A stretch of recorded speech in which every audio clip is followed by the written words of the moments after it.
white shirt, now where'd my bloody nose sleeping?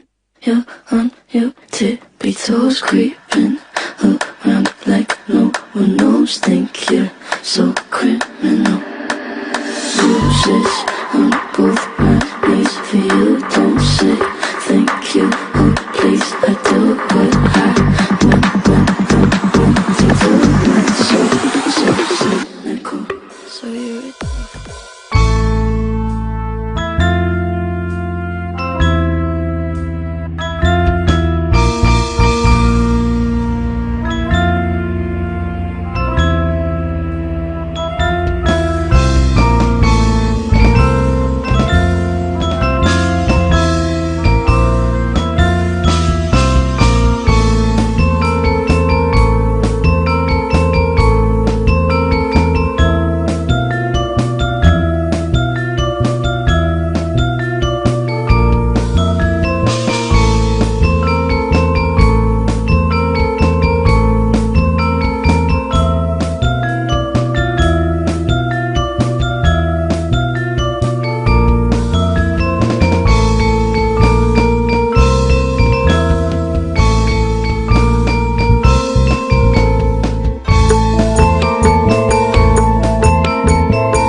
bangun pemuda-pemudi, bulatkan tekad pada Ibu Pertiwi.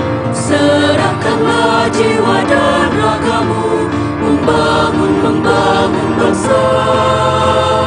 Marilah kita berkarya, membangun negara kita. Tunjukkan masa depanmu, UGJ tercinta. Bangunlah bangun UGJ tercinta, tunjukkanlah pengabdian untuk bangsa.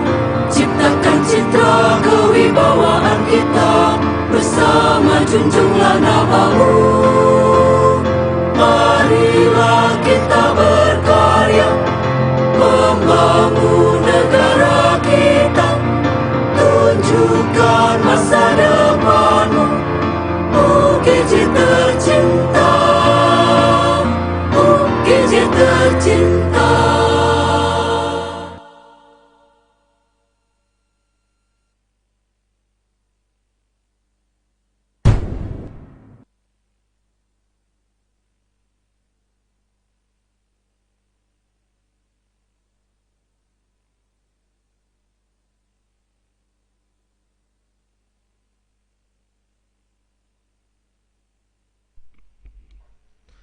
Oke, bismillahirrahmanirrahim. Assalamualaikum warahmatullahi wabarakatuh.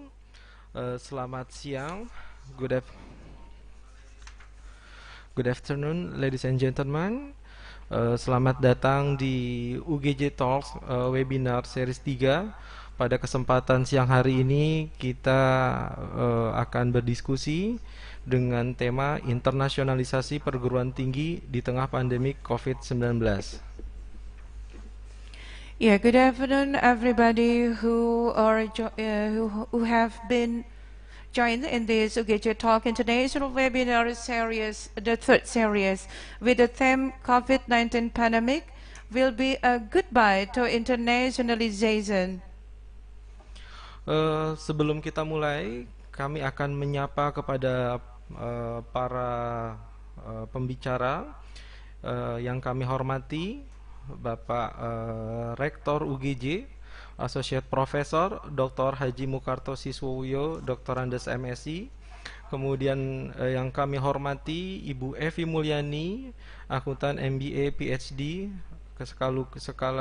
selaku Kepala Biro Kerjasama dan Hubungan Masyarakat dari Kemendikbud Republik Indonesia. Kemudian pemateri kedua Ibu Siti Humayah, SE, SH, MSI, Wakil Rektor 4 Universitas Swadaya Gunung Jati. Kemudian materi ketiga akan disampaikan oleh Dr. Christine Nabor Ferrer, Director External Linkage and International Affairs dari Tarlac Agricultural University, Philippines. Dan materi keempat oleh Dr. Niko Irawan, International College Raja Manggala University of Technology, Krung Thep, Thailand. Dan terakhir oleh Mr. Jean-Marie Pangsemang, Director of International Relations, University of Wachi, France. Yeah, before starting all this agenda, we would like to say welcome for all the speakers in here. First of all, to the Honorable for our Rektor UGJ, Rektor Universitas Swadaya Gunung Jati, Mr. Associate Professor Dr. Haji Mukarto Siswoyo, Dr. Andes MSI, and then for the first speaker from Kementerian Hubungan Masyarakat Kemendikbud RI, Ibu Evi Mulyani AK MBA PhD, as the head of Bureau for the Collaboration and the Public Relations in Kemendikbud RI. And then welcome to the Honorable Ibu Siti Humayah, SE, SH, MSI, as the Vice Rector for UGJ. And then for Dr. Christine Nabor Ferrer, to the Honorable Ibu Christine, welcome to our webinar UGJ Talk, and welcome to Bapak Dr. Niko Irawan from International College Raja Manggala University of Technology, Krung Thep, Thailand. And then the last one is welcome to the Honorable for Dr. Jean-Marie Pangsemang, as a Director of International Relations, University of Poitiers, France. Oke, sebelum kita mulai, kami akan membacakan peraturan dalam webinar ini. Yang pertama, kepada para peserta dimohon untuk masuk login, kemudian menuliskan nama dan asal institusi. Yang kedua, selanjutnya nanti kami akan memberikan absensi di tengah webinar. Kemudian silakan Bapak Ibu untuk mengisi absensi tersebut untuk mendapatkan sertifikat. Perlu kami laporkan bahwa pada kesempatan kali ini sudah ada 500 lebih partisipan yang sudah bergabung, baik dari Indonesia maupun para kolega dari Thailand, dari Filipina, kemudian dari India, dan banyak lagi dari negara-negara lainnya. Oleh karena itu, kami mohon kerjasamanya agar menonaktifkan suara atau mikrofon di komputer atau di handphone masing-masing. Terima kasih. Yeah, for all the participants, after logging in this webinar, you have to put your name and then your institution. For example, your from your school, your university, and then the attendance list will be enclosed in the middle of the seminar. Baiklah, kita akan memulai acara yang pertama. Yang pertama adalah opening remark oleh Rektor UGJ, Bapak Associate Profesor Dr. Haji Mukarto Siswoyo, Dr. Andes MSI. Selamat siang Pak Rektor.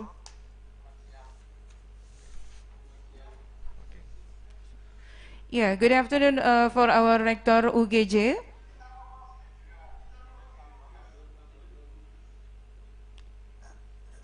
Yes, a special time for you for having opening remark, sir.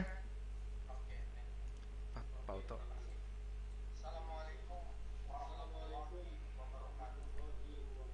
Waalaikumsalam.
mulai, kita foto bersama dulu. Mohon kepada setiap peserta untuk bisa menyalakan kamera di komputer atau di laptop masing-masing. Kemudian setelah kita foto bersama, setelah itu kita akan masuk ke pemateri pertama. Monggo dipersilakan untuk dibuka kamera masing-masing. Yeah, for all attendants, before the first speaker tried to deliver the presentation, let's take for 2 minutes to take a picture together. And with it, please put yourself in front of the camera because we have to take this as our documentation.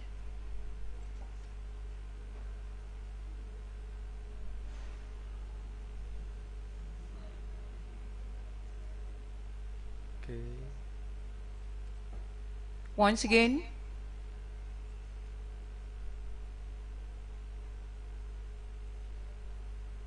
Oke.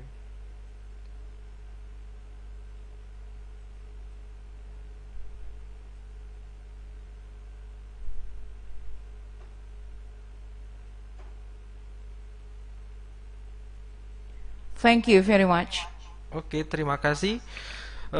Sekarang marilah kita bersama-sama masuk ke acara utama, yaitu pemberian materi dari Ibu adalah Kepala Biro Kerjasama dan Hubungan Masyarakat Kemendikbud Republik Indonesia.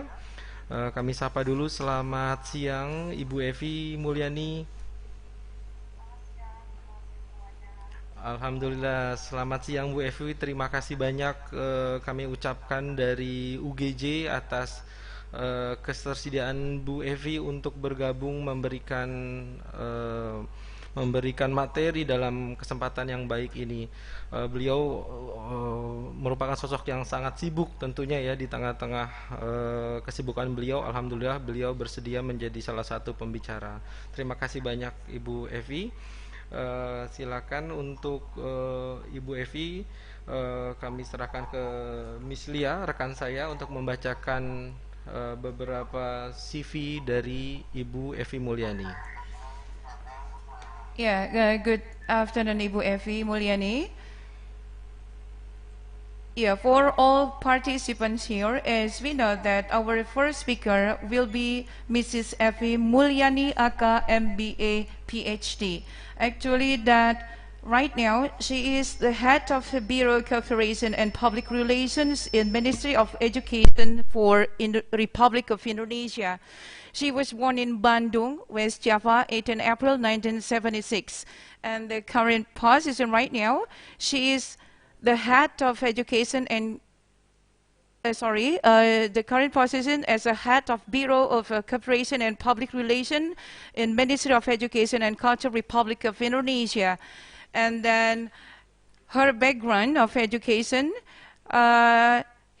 she took PhD in Accounting and Finance, Deakin University, Melbourne, Victoria, Australia, and then her MBA in Finance, Nanzan University, Nagoya, Japan, and DIV Accounting in Sekolah Tinggi Akuntansi Negara, or what we call STAN, Jakarta, Indonesia.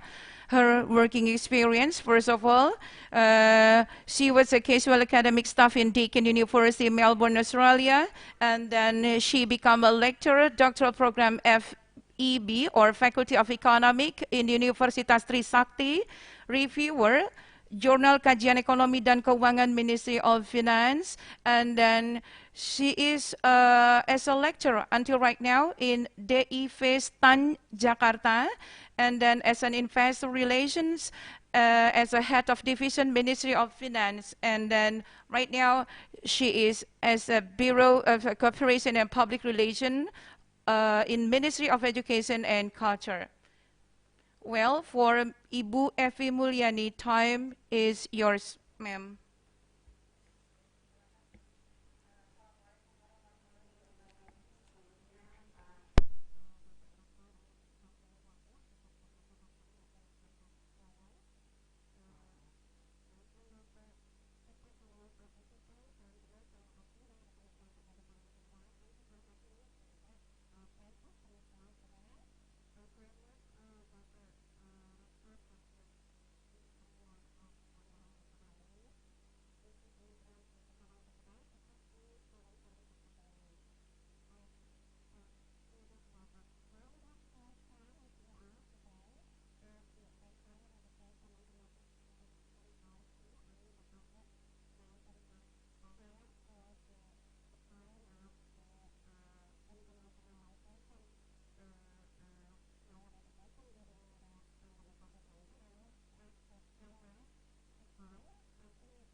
academic designation. So in the higher education institutions context, globalization has triggered massive transformation. Tadi Pak sudah sampaikan dua, in many aspects. One quite prominent and most practiced way is called internationalization. So first of all, why it is important again? Because that has clearly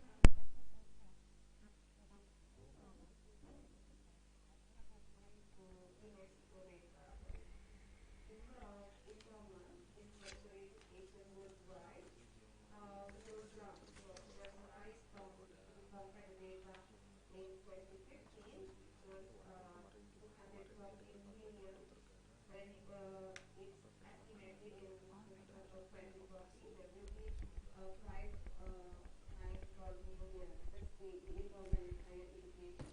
So this is the one of the background why it's important. So it's parallel to the economic development. The higher education sector across the region has experienced explosive growth over the past 25 years, as the data show. It's resulting from increased school participation and a growing association between advanced education and life opportunities. So in response to this, the higher education sector, both public and private, has expanded rapidly to accommodate demand. And the second one that gives importance to the internationalization in education is that the post-secondary education mobility is a global phenomenon. We also have the support from the data on this one. And the third one, before the outbreak of the COVID-19 pandemic, the UNESCO Institute for Statistics, UIS, projected that by 2025, the total of internationally mobile post-secondary university students would reach 8 million. So that's based the data showing that it is important, or why the internationalization of in education is important. I would like to share the next slide. So that's the background of why it's important. Then the second one is that the benefits. So it's not only the internationalization in higher education or in education as a whole in general. It's not only supported by the data that shows it's important, but then we can see also from the point of view of the benefits. First one, of course, it will increase. No, it's in the previous slide, please. So the first one, increase international awareness of global issues by students. So I think this is automatic. Benefits, one of the benefits of internationalization. The second one, it will improve the quality of teaching and learning, of course, because we can share the capacities or learn from each other. And the third one, enhance international cooperation and capacity building. And of course, at the same time, it will also strengthen the institutional research and knowledge production capacity. It will also enhance international networks by faculty and researchers. I think Pak Rektor also mentioned earlier in his opening remarks. So that's the benefit. So after the importance, we see the importance, it's important, the benefits, and the third one I would like to share, I think, the strategy. If I'm not mistaken, it's in, or aims, I think. Before the strategy, we can discuss on aims of the internationalization. It's available in the next slide, please.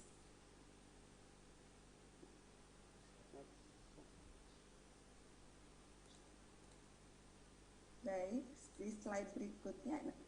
Ini tujuannya, aims untuk internalisasi pendidikan. The first one, of course, encourage students to acquire new skills because they can study and work overseas or across borderless, I think, into global markets. And at the same time, it can diversify the countries where international students come to Indonesia. And the third one, increase the support, of course, for education sector institutions to help develop their services and seek new opportunities abroad. And at the same time, it can also facilitate international dialogue and partnerships in education, which is really important, I think. And then also recognize Indonesia as a global leader in education. This is very nice one. And the last one, it can strengthen strategic relationships in international education. That's the aims basically of internationalization in education. And then the strategy, I would like to also share with you all a strategy that can be used in internationalization in education. Next slide, please. So some of the strategies, actually if we're referring to some journals or research, we have a bunch of, I think, literature that can be our references. If we talk about strategy of internationalization in education, of course it will be different across countries, across the globe. It will be depending on the situation in specific in each country. But then basically some strategies that can be implemented are: first, diversify the education sector, then increase the capacity for innovation, promote global relations, foster a dynamic economy, promotion of higher education abroad, and international cooperation.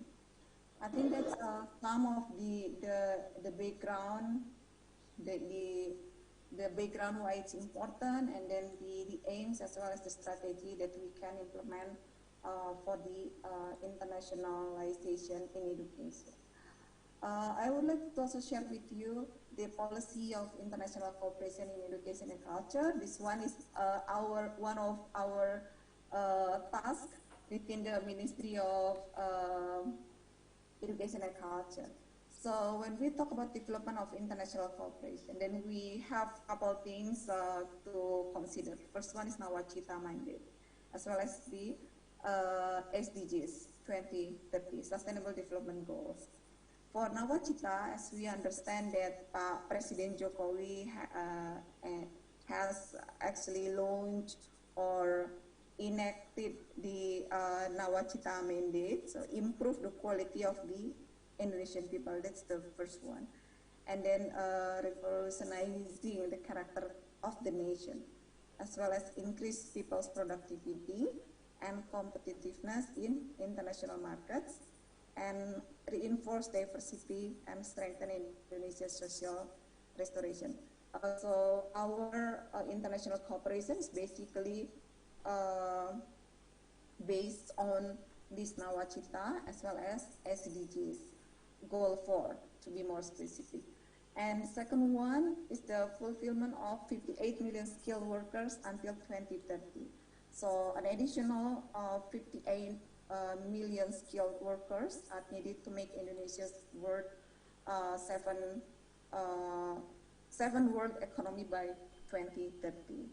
And then the third one, we have what we call regional and global competition in human resource. So this one is also one of the considerations in the development of our international cooperation.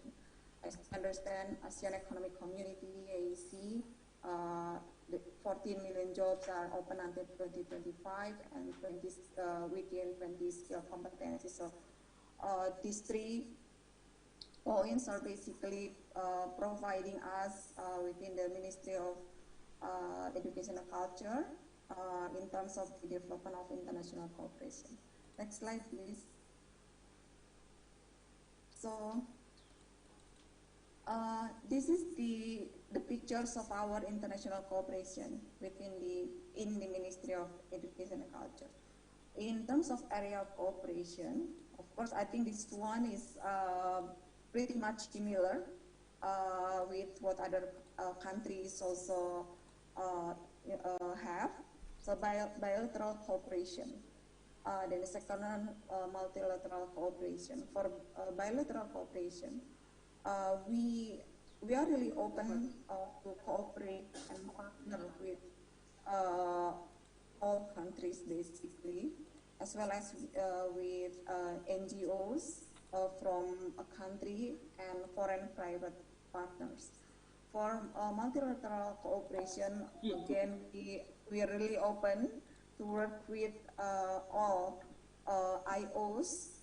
We work very closely with CIMEO, for instance, ASEAN, UNESCO, and other international organizations. In terms of forms of cooperation, we have, of course, first one G2G cooperation, and then we also have cooperation in the forms of cooperation between government of Indonesia and IOs, or government of Indonesia with NGOs, international foreign NGOs or foreign private sector. We also have cooperation between institutions, so cooperation between schools, for instance, or between universities. So university to university, I think this one is relevant with what we're talking today. In terms of implementation of cooperation, of course, reciprocal is the first concept. Then MOU or LOI, that's what we have, and then joint commission meeting. We also have a lot actually, joint working group involves technical ministries or agencies, and we also implement agreed program or project activities based on what we have discussed in our MOUs or agreements. Next slide, please. I also so that's part of our international cooperation policy. In terms of the learning or education sector policy, untuk teman-teman semua mungkin sudah sangat familiar dengan konsep Merdeka Belajar. So for Indonesian, I think we're familiar with the concept of Merdeka Belajar. So this concept is or philosophy is actually taken from the philosophy introduced by Bapak Pendidikan Indonesia, Ki Hajar Dewantara. So far we have 5 episodes of Merdeka Belajar, episode 1 to 5. And all are interconnected actually.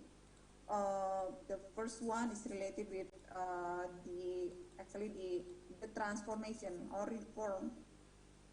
So it's reform related with graduation exam, national exam, teachers lesson plan, and school zoning. I think we need a separate forum if you would like to talk or elaborate the whole Merdeka Belajar episodes. But then basically what we introduce through our Merdeka Belajar policy is that we would like to provide, so Merdeka Belajar meaning freedom, learning. So we would like to provide freedom for all stakeholders in education. So students, all students from elementary to higher education, higher degree students, for teachers, for lecturers. The basic freedom is actually in the way of thinking. So we would like to have to also provide freedom for teachers from administrative burden.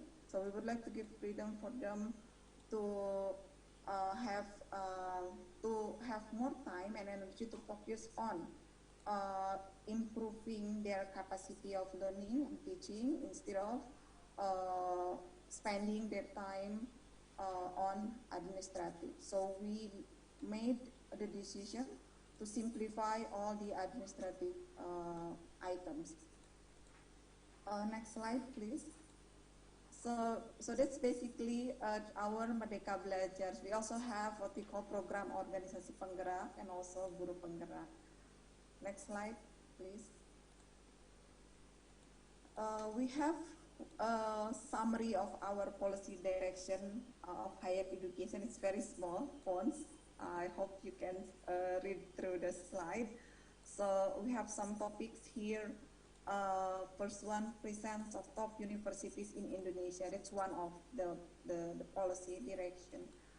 And the direction is that to invite world-class universities to establish presence in Indonesia and help local universities to improve. So this is actually the elaboration of the strategy that we have, the aims that we have set. Then we translate it into some policy direction of higher education. In terms of research partnership, we launched a coordinated effort to make academic researchers from top universities to local faculty members. And we do also have a policy direction in terms of exchange programs. So students can take up 2-3 semesters outside campus. So this is related with Campus Merdeka. So they can work in villages and work as volunteer or go to exchange programs. And for infrastructure improvement, this is really important, and it's really related with the internationalization in higher education, because infrastructure, if we talk about, for instance, internationalization at home, of course it will be then, or internationalization during the pandemic. Of course, it will be closely related with infrastructure improvement. So the connection for the internet-based learning, that's number one. That's what we think, as well as the availability of the all related infrastructure to have the online learning or as part of internationalization at home, in specific during pandemic COVID-19. Next slide. Now, I would like to, so after talking, boleh slide berikutnya, boleh mungkin di skip. So that's also again about the Campus Merdeka. So after this one, actually I have 2 or 3 slides talking talking about the internationalization in higher education during the pandemic COVID-19. But then prior to that one, I would like to share the map of Indonesia's cooperation with partner countries in the field of higher education. So we work with a lot of countries in terms of higher education in Europe as well as in Asia Pacific. And each of, so the cooperation with partner countries, of course the stage different according with which countries we are partnering with, but then basically again we are open to work with all countries, including in the field of higher education. Boleh slide berikutnya. I think this is the main part of my slides, internationalization of higher education during the pandemic. This one is the goals of, so this is what we have discussed internally. When we talk internationalization of higher education, then we have to set the goals. Basically, we see there are 3 points related with politics, economy, and social culture.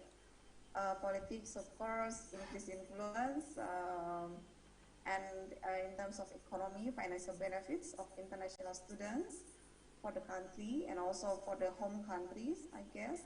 And the third one is social culture. So improving the quality of education, this is very important one, as well as improving the quality of human resources, promoting culture, promoting tourism, that's the bonus, and increasing mutual understanding. So that's basically the goals of internationalization of higher education. Next slide. This is the scope of internationalization of higher education. So ranging from international student admission to study program development. And in between these 2 steps or 2 scopes, actually we also have international standard curriculum development and innovation, lecturer and student exchange, include an internship program for student abroad, provision of international standard learning facilities and technology, and joint research and publication. So this one is basically all of these scopes again are based on what we have discussed within the ministry and started from the Nawacita as well as SDGs 2030. Next slide. So strategy, this is in previous first couple slides I shared with you strategy for internationalization of education, but this one is specific for higher education during the pandemic COVID-19. So as it has globally, so COVID-19, we understand that COVID-19 has disrupted every part of the lives of people living in all regions, including in the country in Indonesia. So the restrictions of international travel due to the COVID-19 pandemic have disrupted the aspirations of students who wish to continue their higher education in acclaimed international universities. So the challenge that COVID-19 poses to higher education, I think, in all countries is profound.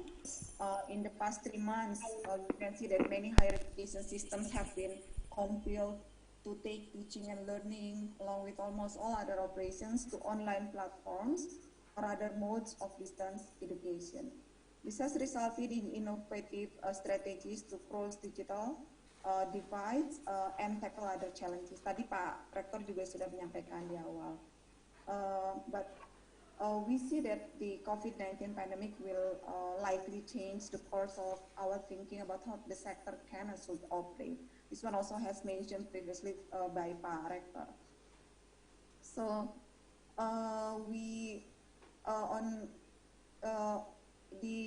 during the pandemic COVID-19, we see that the first one, internationalization at home. This one I think is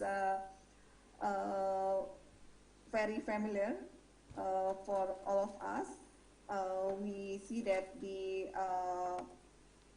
as the response of globalization, that internationalization is divided into 2 categories: internationalization abroad, and the second one is internationalization at home.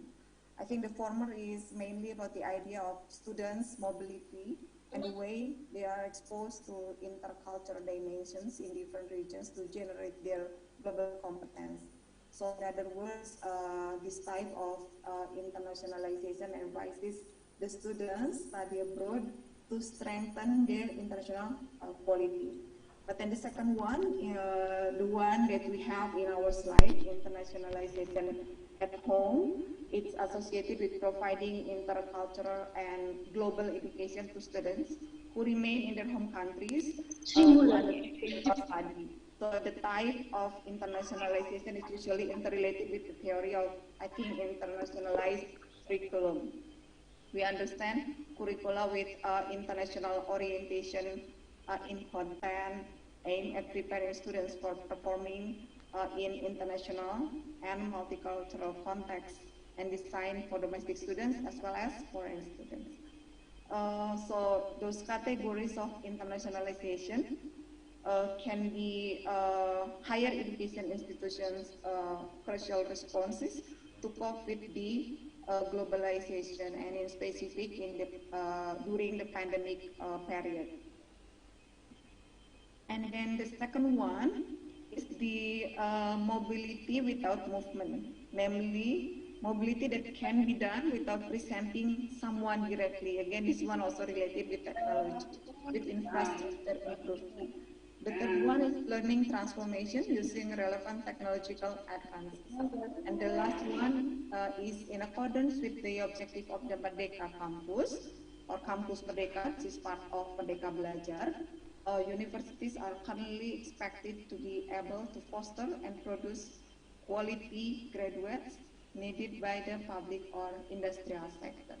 So I think that's the main slide that we would like to share with you all, the internationalization activities in higher education during the pandemic period. But then basically, again, the Ministry of Education and Culture would like to support fully universities or higher education institutions to be internationalized, and in particular during the pandemic period through internationalization at home.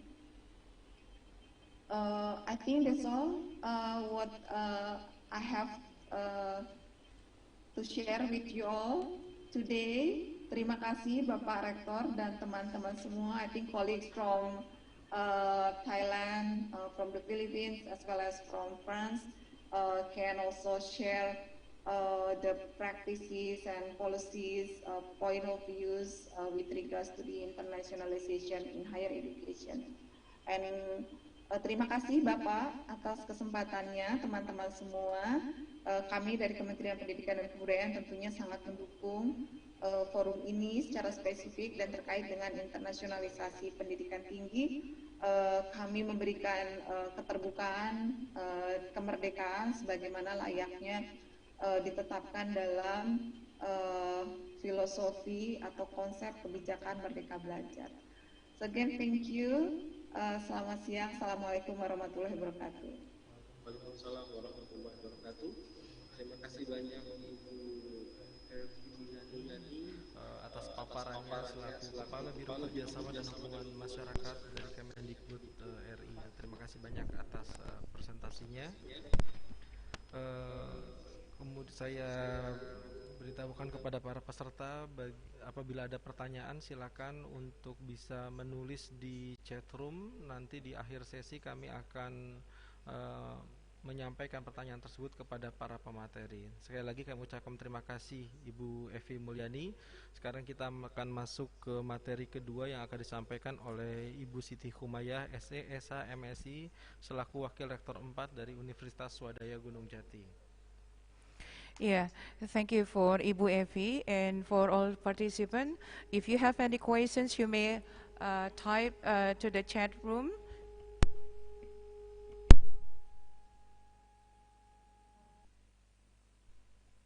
Yeah, for all participants, if you have any questions, you may ask. You may type to the chat room. Well, for the next speaker is Ibu Siti Humayah, SH, SAMSE. You know that actually that Ibu Siti Humayah was born in Cirebon, West Java, Indonesia, 17 March 1976, and then she has she has been as a magister for state administration, and then right now she is a lecturer in the Faculty of Science and Politics in Universitas Swadaya Gunung Jati, and the current position is as a vice rector for collaboration, public relations, and publications. She has been joined in many communities such as like M2020 Consulting Group, Finbook Kabupaten Cirebon, ICMI Kabupaten Cirebon, and then she has been joined in Rotary Club in LCKI Indonesia, and then she has been joined in a Community for Protection for Children and Women, or what we call PATBM. And then right now, Ibu Siti Humayah will present about about UGJ goes to international. For Ibu Siti Humayah, time is yours. Baik, terima kasih atas kesempatannya. Mohon izin, ini suara saya masuk nggak ya? Sudah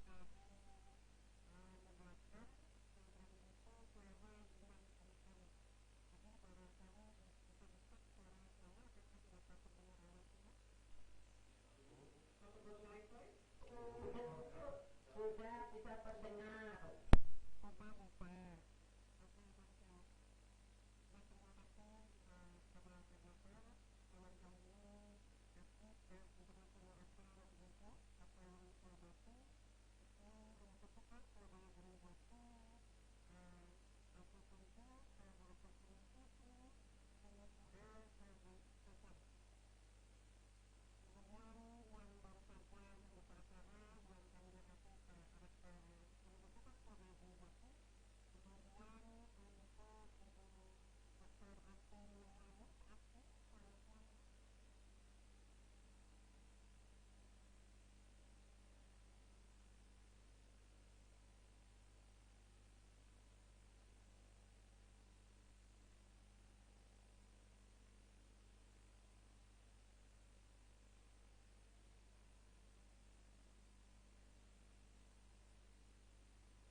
Untuk itu kami mempunyai beberapa fakultas, dapat dilihat di sini. There is Faculty of Law and Faculty of Economics, Faculty of Teaching and Education Science, Faculty of Social and Political Science, Faculty of Agriculture and Faculty of Engineering, Faculty of Medicine, and we have postgraduate program.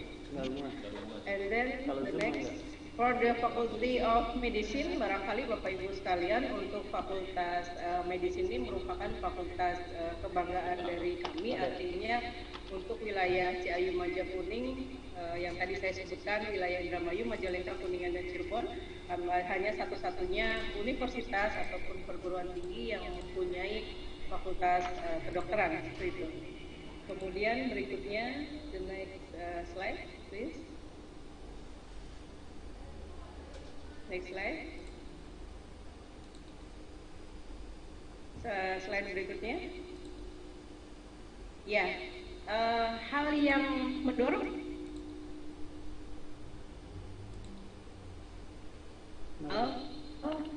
dengan internasionalisasi UGJ-nya. Jadi kami mempunyai visi, Bapak Ibu sekalian. Visi kami adalah menjadi perguruan tinggi riset unggulan yang berbasis kearifan lokal, kemudian menuju tataran global. Nah, local wisdom global university ini menjadi acuan kami, artinya untuk melakukan kolaborasi dengan beberapa perguruan tinggi, dan juga sekarang ini kami kembangkan tidak hanya dengan perguruan tinggi, kami juga kembangkan kolaborasi dengan dunia industri. Salah satunya kami dengan dunia industri di Singapura, kami melakukan kolaborasi seperti itu. Kemudian berikutnya yang menjadi spirit budaya mutu kami. Spirit budaya mutu kami adalah tagline pintar. Di sini pintar ada performance, kemudian integrity, kemudian networking. Nah, networking inilah yang menjadi salah satu yang menjadi acuan kami juga untuk selalu melakukan kolaborasi dengan baik dengan dunia internasional. Kemudian yang lainnya adalah trust maintenance. Kami selalu memelihara kepercayaan baik masyarakat maupun stakeholder lainnya yang bekerja sama dengan kami, ataupun kami memelihara dengan baik kebutuhan mahasiswa secara menyeluruh untuk kegiatan ataupun untuk peningkatan secara akademik. Karena kepercayaan dari masyarakat merupakan hal fundamental yang akan kami jaga. Kemudian berikutnya ada achievement motivation dan juga religious. Nah, untuk religious ini kami sesuai dengan posisi kami berada di Cirebon, yang dimana kota Cirebon ini merupakan kota peninggalan dari salah satu 9 wali, yaitu Sunan Gunung Jati. Kami memelihara nilai-nilai itu, nilai-nilai religi ini. Kemudian next slide berikutnya, ya, ini bisa dilihat. Kami mempunyai juga seni-seni sanggar seni budaya, Bapak Ibu sekalian, yang dikelola oleh UKM unit kegiatan mahasiswa kami di kampus, dapat kita lihat bersama. Kemudian next slide. Nah, ini baru kita masuk ke internationalisasi of UGJ-nya. Untuk internationalisasi of UGJ, we have 20 leading universities over the world, maybe 21 universities. Kemudian Bapak Ibu sekalian, untuk universitas ini, internationalisasi of UGJ ini menjalin kerjasama ataupun kolaborasi dengan beberapa universitas yang tadi saya sebutkan, baik dalam maupun luar negeri. Salah satunya we say thank you to Tarlat Agricultural University, kemudian Rajmangun University, kemudian juga ada Poitiers University, dan semuanya. Pada kesempatan ini yang 3 universitas yang saya sebutkan tadi, terima kasih telah bersedia nanti menjadi narasumber dalam acara webinar kali ini untuk universitas kami. Kemudian korporasi juga telah saya sebutkan, kita sudah ataupun kami telah melakukan korporasi salah satunya dengan salah satu korporasi yang berada di Singapura. Kemudian Bapak Ibu sekalian, cultural diverse, di awal juga saya sampaikan bahwa beragam budaya yang kami miliki di Kota Cirebon ini menjadi kekuatan kami untuk menawarkan kolaborasi-kolaborasi selain juga dari peningkatan mutu akademik yang kami punyai. Peningkatan mutu akademik yang kami punyai sepanjang tahun, tadi di awal sudah saya sebutkan per tahun bahwa kita melalui lonjakan-lonjakan peringkat yang diberikan oleh Kemendikbud, juga lembaga-lembaga lain yang melakukan peringkatan bagi universitas maupun perguruan tinggi seperti itu. Kemudian di sini yang di awal juga tadi saya sebutkan bahwa kami merupakan universitas terbesar Bapak Ibu sekalian, Best Performing Research and Development. Kami berkonsentrasi pada penelitian, kemudian dengan bukti-bukti mendapatkan lembaga penelitian kami mendapatkan penilaian dari Kemendikbud pun dengan klaster utama untuk peringkat dari lembaga penelitian kami. Artinya kami membuktikan kepada masyarakat bahwa untuk Research and Development University Ugj ini merupakan Research and Development yang terbesar di area Cirebon. Itu Bapak Ibu sekalian. Selain itu juga menunjukkan kinerja-kinerja akademik, kemahasiswaan juga telah saya sebutkan. Kemudian tidak lupa untuk sarana prasarananya, sarana prasarana maupun pelayanan-pelayanan kepada mahasiswa dan masyarakat, kami juga selalu melakukan peningkatan. Nah, ini barangkali yang salah satu gambar yang Bapak Ibu lihat ini merupakan aula ataupun auditorium yang kami miliki, dan sekarang ini mempunyai kapasitas 3.000 peserta di dalamnya, ataupun kapasitas 33.000 orang kami bisa menampung dalam satu area auditorium. Nah, ini juga hal yang mengagumkan buat kami. Jadi sekalian, kemudian di sini ada creative approach to learning.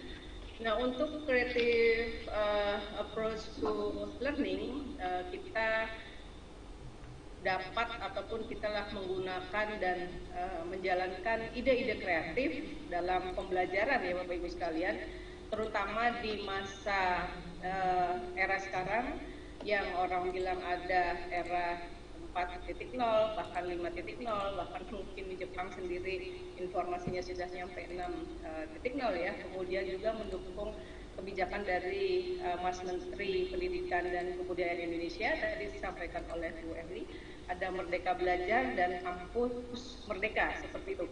Untuk menyikapi hal ini ataupun melaksanakan kebijakan dari Kementerian Kebudayaan, Merdeka Belajar dan Kampus Merdeka, kami menjalankan ide kreatif dalam pembelajarannya, yang salah satunya adalah di sini ada research, culture, inform, and enhance all aspect to teaching and learning. Ini merupakan salah satu alasan juga bagi kami, selain dari visi yang saya sebutkan di atas, mengapa UGJ begitu percaya diri melakukan kolaborasi kolaborasi dengan dunia internasional dan nasional tentunya. Di sini kami menerapkan budaya penelitian ya Bapak Ibu sekalian, menerapkan budaya penelitian dan pengabdian kepada masyarakat dalam setiap pembelajarannya. Artinya dalam setiap pembelajaran kami, baik di kelas maupun di luar kelas, tidak melulu knowledge yang kami berikan kepada mahasiswa, tapi juga kami memacu para mahasiswa tersebut untuk para mahasiswa dan dosen untuk melakukan dan mengembangkan penelitian serta pengabdian kepada masyarakat yang menjadi kewajiban utama dari Tridharma perguruan tinggi, seperti itu.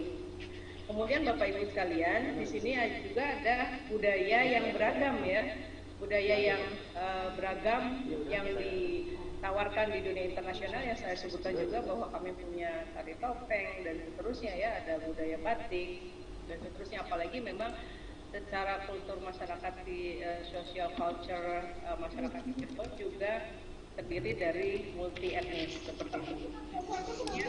Kalian di era teknologi industri seperti sekarang yang saya sebutkan, tentu terbuka juga banyak peluang-peluang di sini.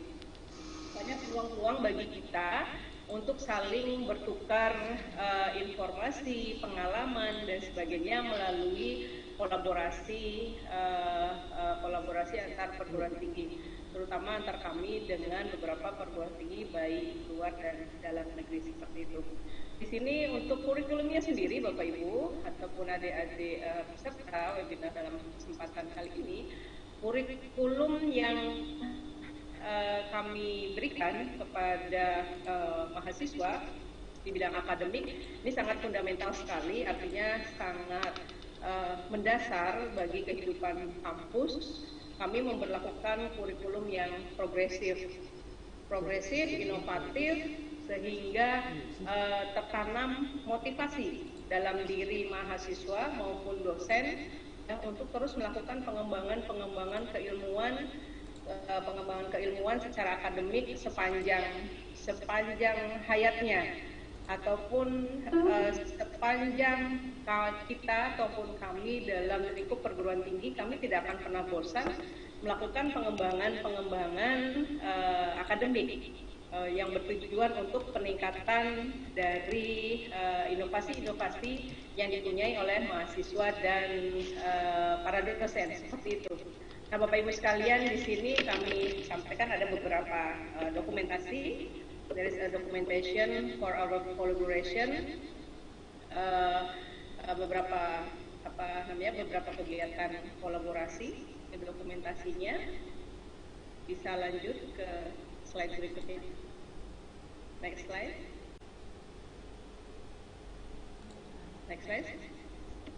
Yes. Nah, ini juga our partners for collaboration. Nah, Bapak Ibu sekalian, untuk aktivitas kolaborasinya tadi disampaikan juga oleh Bu Evi bahwa dalam rangka Merdeka Belajar juga kampus Merdeka, area dari cooperation ya Bu Evi ya, bahwa ada bilateral cooperation, kemudian juga ada multilateral. Nah, kami baik bilateral maupun multilateral, kami mempunyai activities. Di sini ada joint research and publication, yang tentunya joint research ini kami berikan kesempatan kepada dosen-dosen pengajar kami, lecturer and student kami untuk melakukan joint research kepada perguruan tinggi baik di dalam maupun di luar negeri. Kemudian Bapak Ibu sekalian, sesuai dengan tujuannya tadi disampaikan oleh Bu Evi, tujuan dari adanya kolaborasi ataupun internasionalisasi ya, tujuan dari internasionalisasi higher education-nya salah satunya adalah gitu kan. Nah, kami kuat di social culture, kemudian di sini makanya ada student exchange juga kami lakukan ya. Student exchange ini telah kami jalin barangkali kalau dengan Poitiers University itu sejak tahun 2014 kami lakukan student exchange, dan rutin tiap tahun kami kirimkan ya. Untuk era sekarang pandemi jadi agak kami pending. Kemudian juga we say thank you to Agricultural University untuk program transfer kredit di tahun ini ya. Alhamdulillah 6 orang mahasiswa kami dapat melakukan exchange untuk melakukan menimba ilmu di Tarlac University yang difasilitasi oleh Kementerian Kebudayaan Nasional. Kemudian Bapak Ibu sekalian, di sini juga ada akademik visit juga kami rutin melakukan. Salah satunya mungkin kami dengan salah satu perguruan tinggi di Malaysia, di UITM itu kami juga lakukan akademik visit, Poitiers University, Raja Manggala University gitu ya, juga Tarlac University.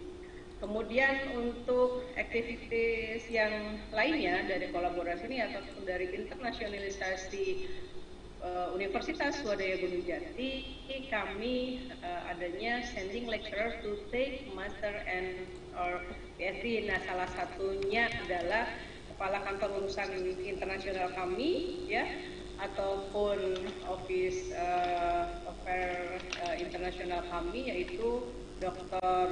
Gara Rajadenta. Nah, itu beliau adalah lulusan ataupun alumni dari Poitiers University. Kemudian masih ada beberapa dosen kami juga lulusan dari luar negeri, PhD-nya ada dari Amerika, kemudian juga ada dari Australia. Nah, ini merupakan bukti nyata bahwa kolaborasi ataupun internasionalisasi yang menjadi tagline UGJ ataupun swadaya Gunung Jati ini secara sungguh-sungguh kami lakukan, secara sungguh-sungguh kami melakukannya dengan sama begitu, dengan adanya sending lecturer to take master or PhD seperti itu. Kemudian Bapak Ibu sekalian, berikutnya ini yang ada di tayangan ini adalah fasilitas-fasilitas budaya yang kami miliki. Rangkaian tadi yang dari atas, kalau yang sebelumnya adalah tampilan mahasiswa di bidang seni dan budaya.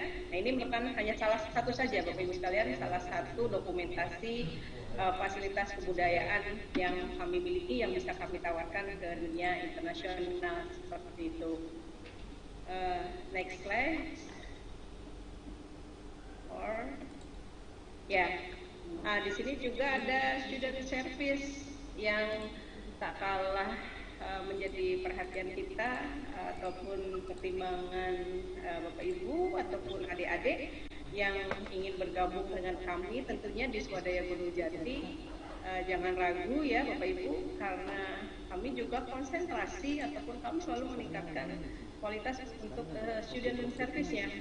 Antara lain kita punya international office yang digawangi tadi oleh Dr. Gara PhD, ya. Kemudian juga support dari fakulti, support dari fakultas untuk pengembangan semuanya, pengembangan baik pengembangan akademik, bakat, minat, bakat mahasiswa, ya. Kemudian kita disupport oleh 7 fakultas tadi yang saya sebutkan di atas, 7 fakultas plus postgraduate-nya. Kalau postgraduate-nya kita mempunyai 4 program studi Bapak Ibu sekalian. Nah, kami mohon doanya, nanti kami sedang memproses beberapa program studi yang sedang kami ajukan ke Kementerian Kebudayaan. Insya Allah ini akan menambah kemajemukan dari universitas kami seperti itu. Nah, untuk masyarakat, adik-adik ataupun Bapak Ibu ya, masyarakat dari baik di dalam Cirebon sendiri, Jawa Barat, nasional maupun bahkan internasional, nggak usah khawatir, kami juga mempunyai beberapa fasilitas penginapan ataupun dormitory ya Bapak Ibu. Dormitory ini letaknya tidak jauh dari kampus kami. Artinya dormitory yang kami miliki sangat representatif, bisa kita lihat dalam tayangan slide ini. Di tayangan slide yang Bapak Ibu bisa dilihat sangat bersih, kemudian elegan ya, jadi nggak usah khawatir ataupun bingung barangkali ketika ingin bergabung dengan kami yang berasal dari wilayah luar daerah Cirebon. Seperti itu Bapak Ibu. Nah, inilah dormitory kami.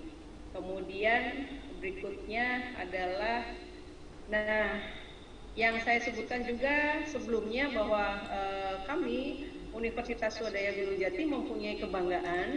Salah satunya adalah di kami terdapat fakultas kedokteran atau medicine faculty. Medicine faculty ini merupakan satu-satunya di wilayah Ciayu Majakuning yang meliputi Indramayu, Majalengka, Kuningan dan Cirebon sendiri. Cirebonnya ada Cirebon Raya, Cirebon Kota maupun Kabupaten Cirebon. Nah, untuk Faculty of Medicine juga kami tidak akan pernah berhenti untuk memberikan hal terbaik bagi masyarakat maupun bagi pengembangan akademik yang lainnya. Kami mempunyai klinik center ataupun pusat kesehatan Bapak Ibu sekalian, dan yang membanggakan di tahun ataupun di era pandemi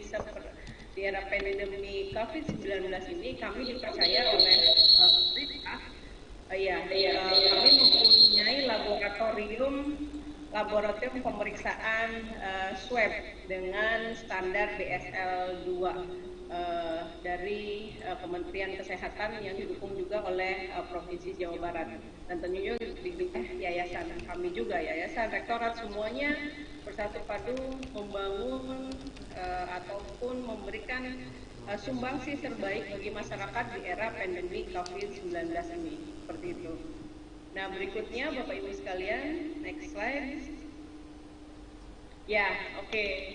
Jadi Bapak Ibu, adik-adik dan hadirin yang berbahagia di kesempatan kali ini, internasionalisasi UGJ merupakan hal yang artinya yang kami simpan gitu kan dalam sebuah pedoman bahwa nama Universitas Wadaya Gunung Jati memang layak.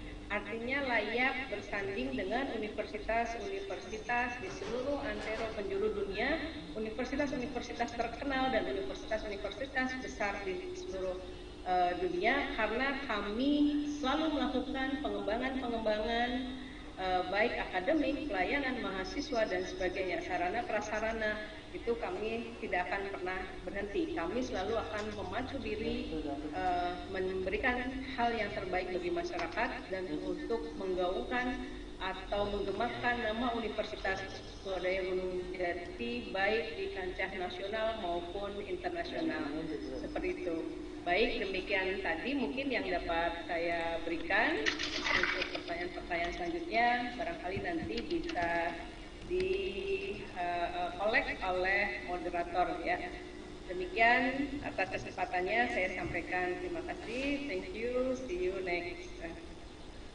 Saya kembalikan ke Dr. Gara dan Miss Lia, silakan, terima kasih.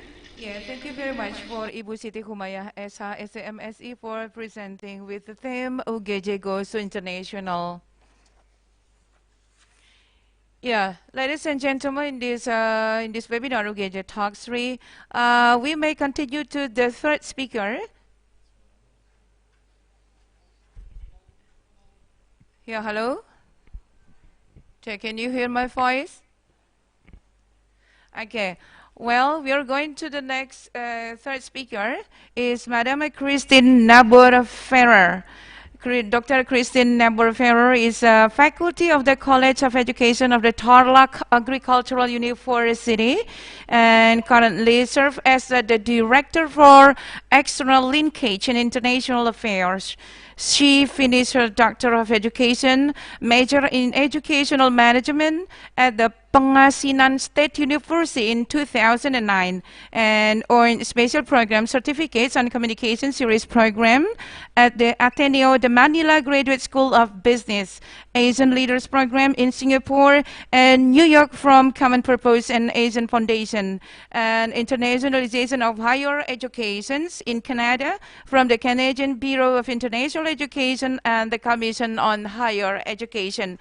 And she has been many experiences as a keynote speaker. Yeah, her professional engagement has also widened international, as she has also been invited in Global Presidential Forum in 2018 in Taiwan, BCCIE Conference in 2018 in Canada, the Urgency of Internationalization of Higher Education in Indonesia, SEAMEO or SEAMEO China Twinning Program in 2018 in China, and SEMEO Network Meeting in Malaysia, International Conference on Emerging Trends in Cultural and Sport Tourism in Taiwan, and also an international seminar enhancing institutional brand through international partnership in Indonesia. Well, for Professor Christine Nabor-Ferrer, time is yours. Yeah, your voice is very clear, ma'am.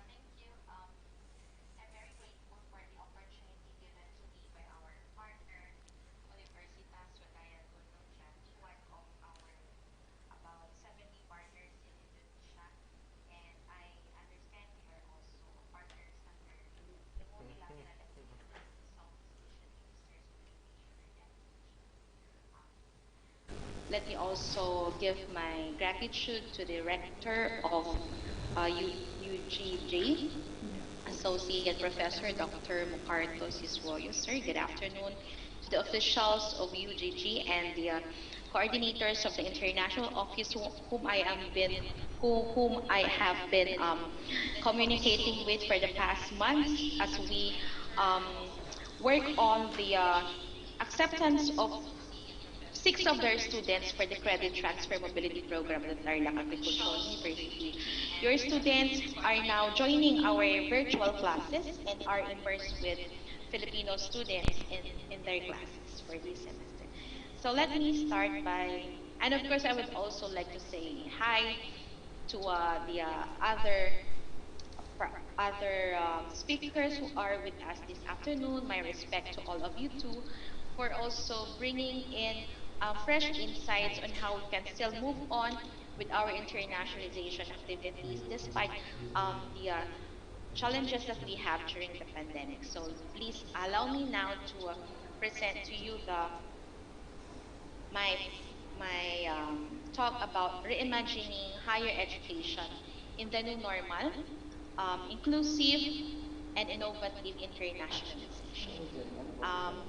When at the onset of the COVID-19 pandemic, we are all struck by the thought that it might be the end or the death of internationalization because foreign travels have been restricted. There was a stop of inbound and outbound mobility of our students and faculty. Actually, at the onset, like what somewhat in March, um, we thought we won't be able to continue with our internationalization activities because of this um, difficulties that we are encountering. But slowly, we were able to come up with brilliant ideas with our partner institutions, and now we have virtual collaboration activities such as these. I'd like to share to you some of a bit of our internationalization crossroads, the backgrounder of our internationalization program, the past, what we were doing with our internationalization, the present as we recalibrate, reimagine, and reprioritize our internationalization activities, and of course, the future of um, internationalization in terms of innovation, inclusion, and interconnectivity. So how do we go about this now? Um, as I was saying, despite the challenges that we have encountered at the beginning of the pandemic that has really affected our internationalization programs, we are now implementing a recalibrated and reimagined internationalization. So, um, as we institutionalize our internationalization program, we always have to be clear about our vision. So, what does our vision say about internationalization? How do we integrate our activities or internationalization activities as this would support our vision, mission, goals, and objectives? So this has to be clear and integrated at the onset. So what does it mean for us in internationalization in the new normal? And one big question is, will internationalization survive the new normal? Or will it be a death of internationalization? But as what we are seeing now, it's actually a rebirth of a new form of internationalization. Well, for us universities that have anticipated what's going to happen, we have been doing virtual activities before. And this is something that we have anticipated, even virtual learning. So we did not necessarily need to have a negative reaction, but as leaders of educational institutions, we have already anticipated this. So it was easier for us to adapt in this new scheme of education.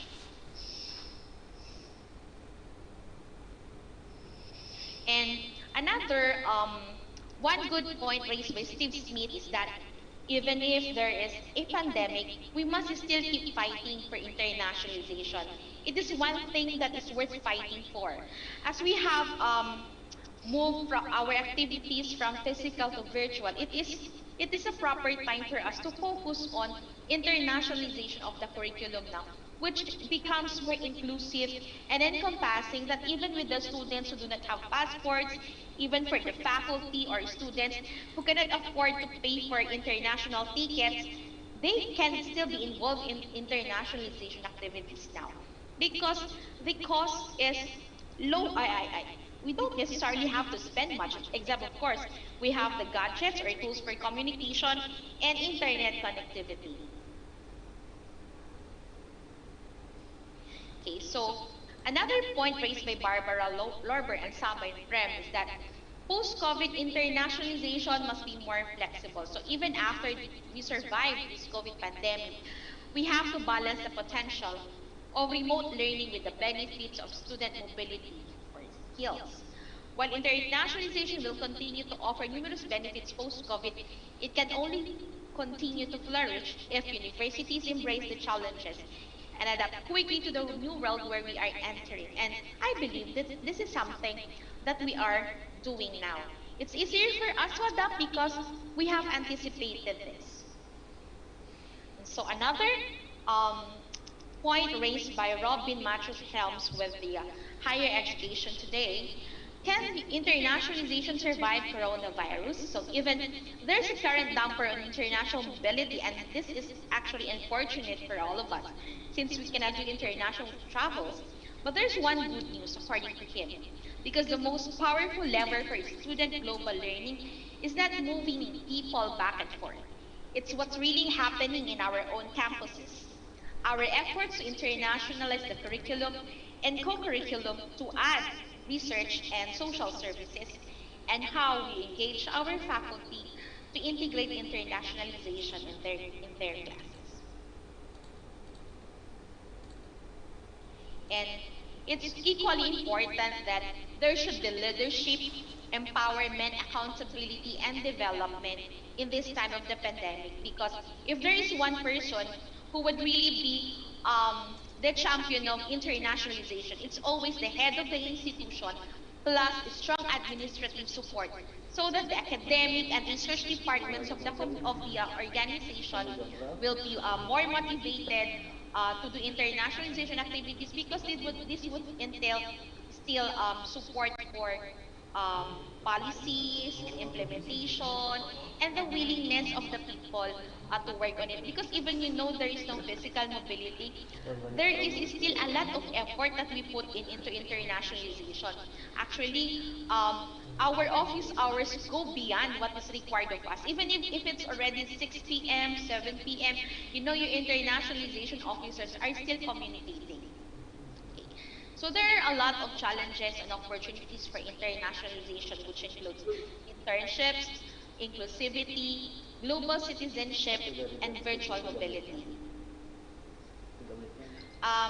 At the Tarlac Agricultural University, we implement our internationalization activities through this internationalization pyramid. So as you can see there, we have three components. So first is about partnerships. This is the base of our internationalization. This is our this is our link with the research institutions, government agencies, academic linkages, private industries, and of course our alumni. And when we have already established our partnerships, it's proper time that we also have to um, capacitate our assets and resources, our faculty, identifying our niches in niche programs and research, tapping our alumni, communicating with our students who would like to be involved in mobility, putting in the infrastructure, of course, for physical mobility. Before, we have to prepare our school dormitories, but for now, the infrastructure would be a reliable internet connectivity. And then, of course, our academic programs, we have to do curriculum benchmarking and technology support. Once we have capacitated this already, we have strong partnerships, we have capable assets and resources, then it's easier for us to do activities like collaborative online international learning as well as virtual exchanges. So partnerships in the new normal are more innovative inclusive, and interconnected. So for our IZN priorities in the new normal, we categorize this into instruction, research and extension, and of course quality assurance that we will be discussing in the next slide. In terms of the internationalization of the curriculum, what are we doing now? How about in your universities? You may type in the activities that you are doing to internationalize your curriculum in our chat box. Maybe we can see that we have the same strategies also in terms of our efforts to internationalize our curriculum. And in the case of the Tarlac Agricultural University, these are our ways of internationalizing our curriculum. We are doing flexible learning. We integrate massive open online courses and open educational resources in our class syllabus. And then, of course, we are doing collaborative online international learning by also inviting guest lecturers in our classes at the Tarlac Agricultural University. The focus of our curriculum now is more on sustainable development, the SDGs, global citizenship education, and digital citizenship. And these are the needs not only of the students, but more so of our faculty as well. Because for us to be for us to really implement flexible learning, more than the preparedness of our students, is the preparedness and willingness of our faculty.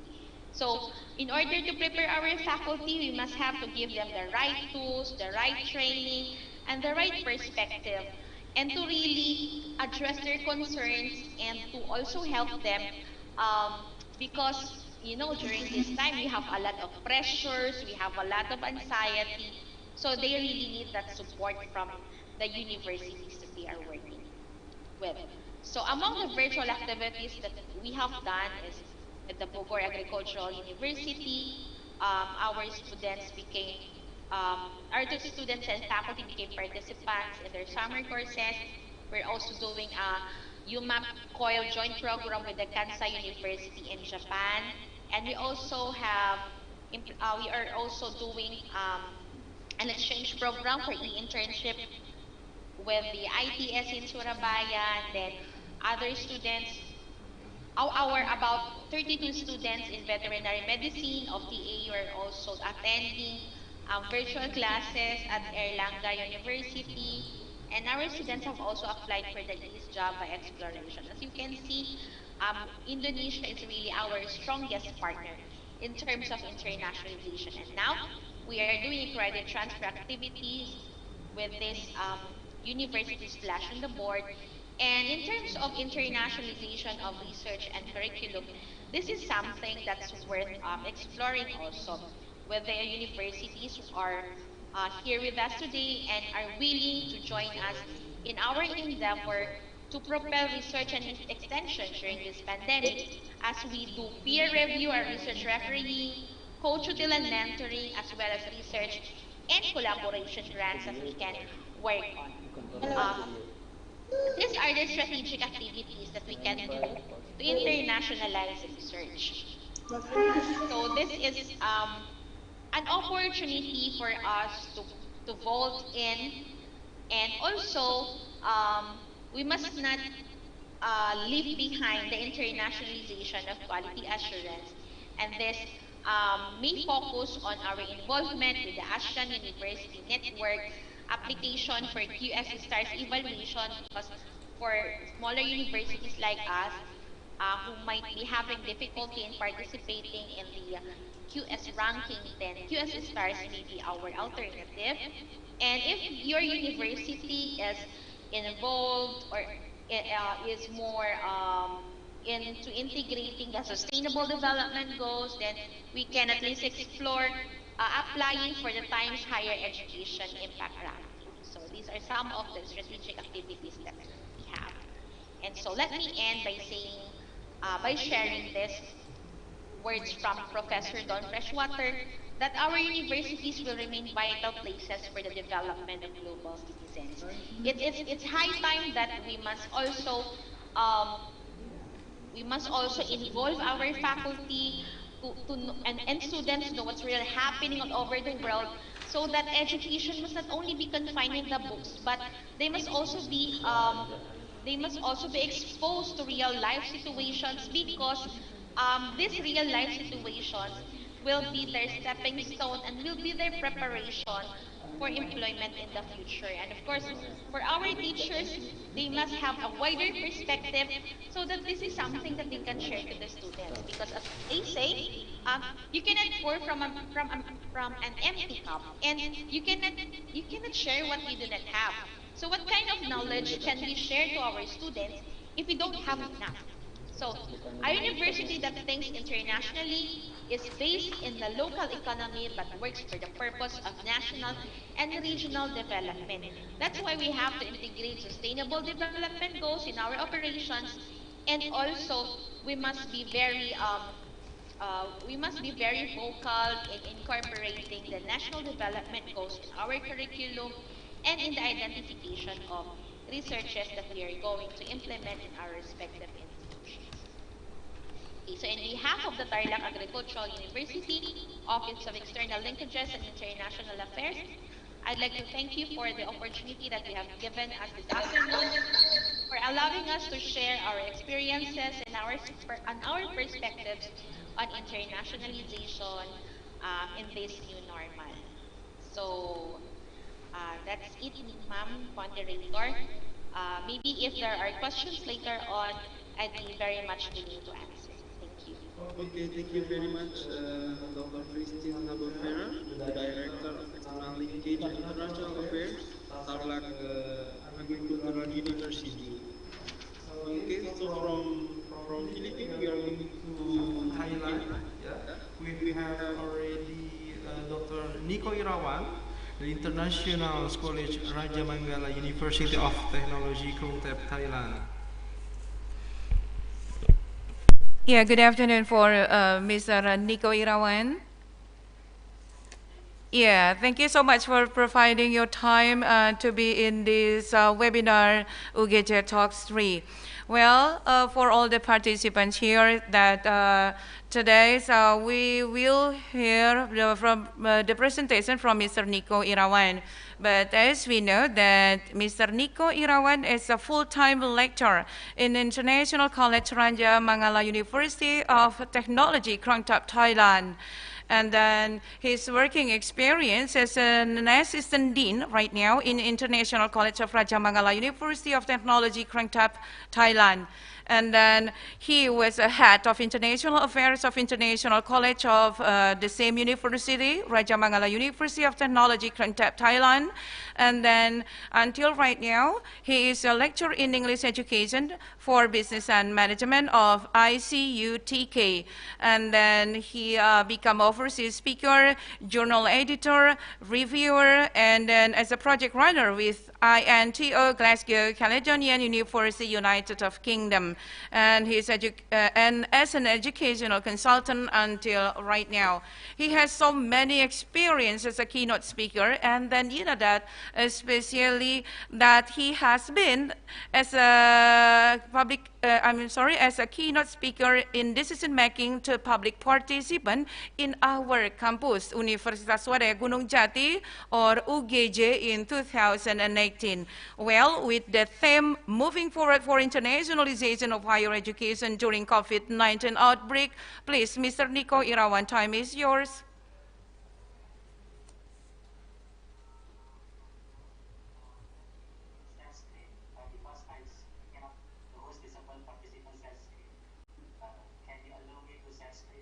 Yes, you can try again, please.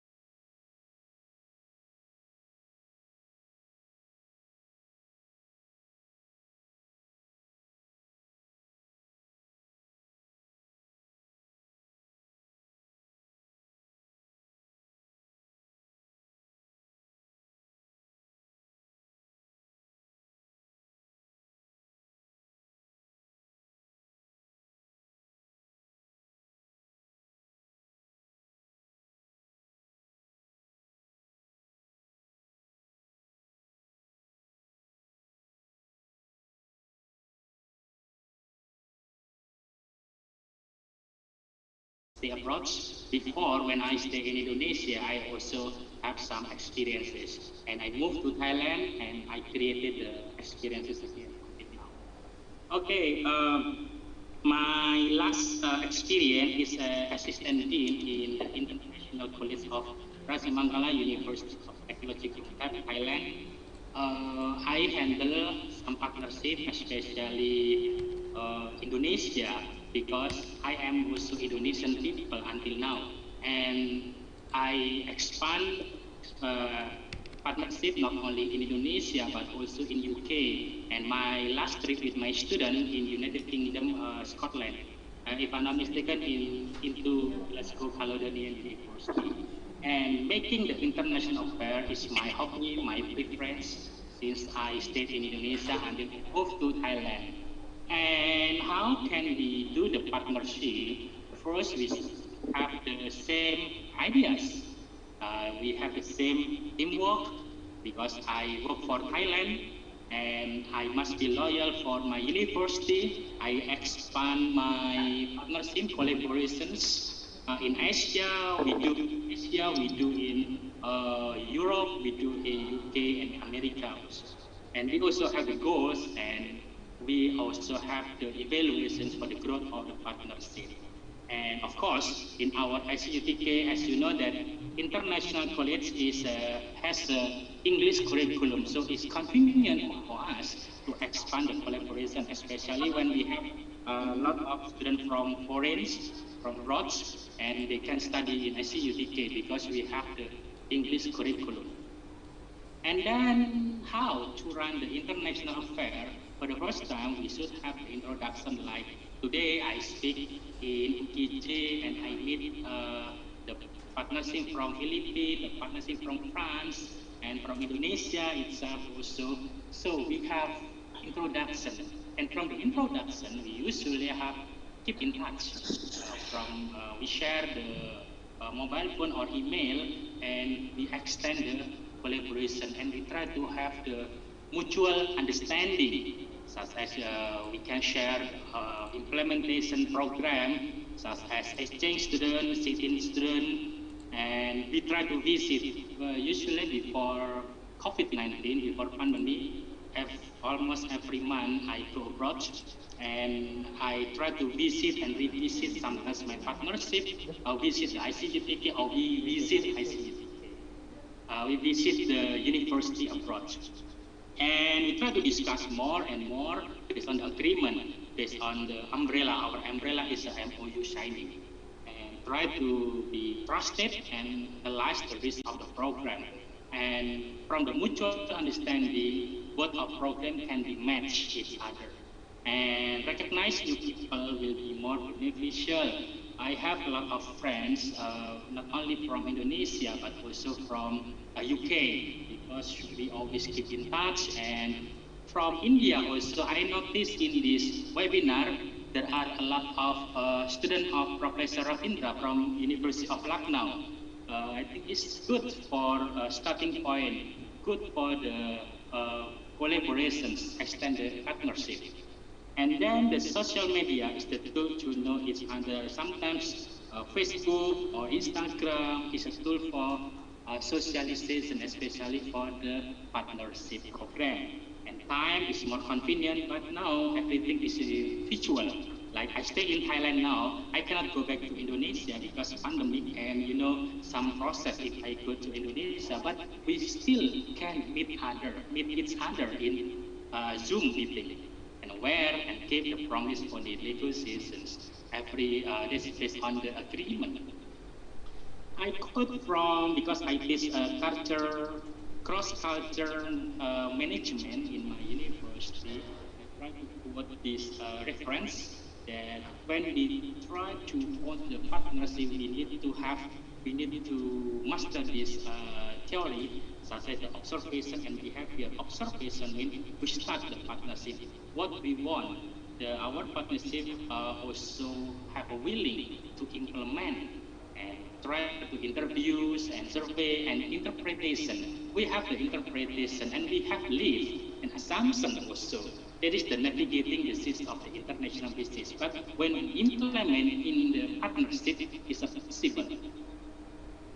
And I would like to introduce my university. As you know, that Raja Mangala University of Technology, Thailand, has 9 universities with the 35 campuses throughout the country. So I come from Krung Thep. Krung Thep means Bangkok. So my university, Raja Mangala University of Technology Krung Thep, located in Bangkok. Because when you only mention that I want to go to Raja Mangala University, oh, what does it mean? Raja Mangala is stadium. But in Thai Sanskrit, Thai language is Raj Mongkol, and must have the last name, the location, Krung Thep, Sriwijaya, Chiang Mai, and etc. And then this is because we are from the public university under the Minister of Education also, and I am from the Faculty of International College, and we can say ICUTK. And the ICUTK provide for Thai and international students, and we have a lot of students. We also have the vision. The vision is dedicated to developing graduates to have morality and knowledge as well as to have international level. So we produce the student have the international minded, international skill. And then we also have the mission. From the mission, we have to provide an internationally based on level structure. Like we have the English curriculum. When you come to UTK, maybe after COVID-19 finish, and you can come to Thailand. Like last time before COVID, Universitas Swadaya Gunung Jati, I think twice or 3 times come to ICUTK to do the share learning. You will see the picture later. And to conduct the research and develop innovations. Of course, we need to have the good innovations for our students and to support and to provide appropriate various kind of academic to promote, support, and sharing culture and environment conservation, and also to manage the administration organization. And of course, we have the strategy based on the international level, such as instruction, supporting, providing academic, providing activity, and managing and administrating. And before COVID-19, we were so active to do that because I was in charge. I was assistant for the international affair, and I have a decision to manage the international. And you know, we have the international collaborations. This is the last update, MOU around 292 university and MOA, and also in the process. This is the active between United States and Thailand. And we also have the project collaborations such as from the full-time student until the international conference. So that's why before COVID-19, before COVID-19, almost every week the guests come to our university in ICUTK, and we have international atmosphere. And this is the activity when we had the international conference in 2018, and from UPI Bandung, Universitas Pendidikan Indonesia Bandung, come to our university for performs the culture. And then we also have the full-time students from many countries. Now the dominations from China. We have a lot of Chinese students from China, mainland. And Indonesia also we have, but they already graduated. And like this, they are from Surabaya. There are 2-year students. From last year, we already graduated around 9 students, and 2018 we had 1. And this year, we also graduate around 3 students.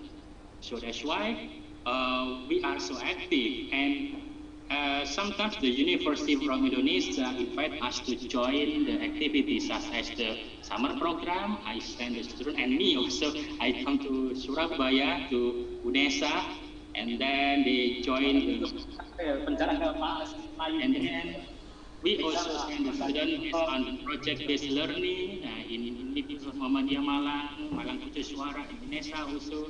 And then we also send the students to Japan in 2017, and also we have exchange students to to send to Japan, and Japan come to our university, and we send students to Gajah Mada University in 2018, and then exchange students also active from Germany, from Copenhagen, from Croatia, and then this, I think, when you see this picture, is there are two students from Ugj, and exchange student as an exchange student, and we welcome the party as the ritual every exchange student, and we share Indonesian culture. This from UPI Bandung, we play angklung also, and I collect the students from Korea, from China, from Cambodia, from Vietnam, from Indonesia itself, and then we do the farewell party, of course.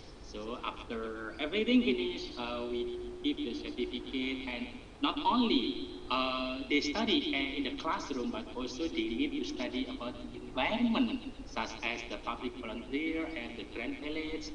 They are from Japanese and Indonesia, Japanese and Indonesian students. Because exchange student, our target, they learn about Thai culture. Not only they finish the subject, but also they must know about the whole concept. And this is a cheating program, usually only for 1 month. And then share learning, I think this is master degree, if I'm not mistaken, 2018, I think, from UGJ, the last time the name is Spaghetti. And then partnership. We also have from Timor-Leste, we also active, we have from Indonesia, we have more than 100 universities from Indonesia, I can't mention one by one. And we also have from India, such as Chipkara, Sarda, and etc. We visited last 2019, we visited Chipkara University, India, we also visited Thai Embassy in India, and we also have a lot of students from China. This is a very active country from China. We also have, and then South Korea. Until now, I still teach six countries students, such as from Korea. This is Jo Yun Ha from Korea. They study with me with the cross-cultural management. And we also have from Japan, like exchange student. Cambodia, we also have full-time student and exchange student. And Myanmar, we also have the teacher from Myanmar, and we also have a partnership from Europe, such as the Denmark, Copenhagen.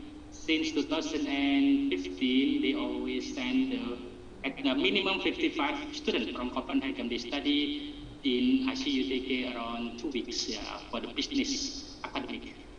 And they also send from Sweden, Karlstad University, even only one every year. They are so active. And then Germany, Wolfsburg also, sometimes they send 7 students, or they send 10 students, or 1 student. Also, England, we also have the double degree MOU, and Czech Republic, and Spain. This is we also have the exchange student from this university, IQS, and Croatia, Switzerland. We do the research with the Switzerland last time, 2018. And then Russia, we signed the MOU, and then Glasgow, Caledonian. This is the university I tried to promote university in Thailand. I came to UK by myself, and my students joined the winter camp in Glasgow, and this is the city of Glasgow College. I come here by myself with my friend, and also I try to extend again partnership in Glasgow as the revisit, because last time they visit our university, joined the international conference, and they are students from Cambodia. They are also my students, join this activity. So we need to be active. We have the umbrella as a MOU signing. I am the one to do to implement the action activity. This is now coronavirus COVID-19. How can we solve? How to international the higher education? We have the platform now. We have Zoom. We have Google Meet. We have TikTok. I think in Indonesia is not familiar with TikTok, but if you teach Chinese student, of course you need to have TikTok, because if you use Zoom, I think you cannot catch them. In China, Zoom is not easy to open it, and so you use TikTok. and digital. Like we also have activity with UPS, Pancasakti Tegal, like a joint master degree. I think last 2 weeks or last week, I think, if I'm not mistaken. So, and also we have, I am the representative to say congratulations for Universitas Asia Surakarta that from STIKES Asia become the Universitas Asia Surakarta. So, how to start a relationship? Answer is mutual understanding with each other. Yeah, this is my activity, our activity in SCGDK before COVID-19 and also after COVID. So everything depends on our university and our planning how to implement the partnership. I think, thank you so much for my explanation. Okay. Okay, thank you very much, Dr. Giko. Very nice presentations. So we are going to the last speaker. Now we will go fly to France, to Poitiers. We have already Mr. Jean-Marie Pansema, the Director of International Relations, University of Poitiers, France. Bonjour, monsieur. Comment allez-vous?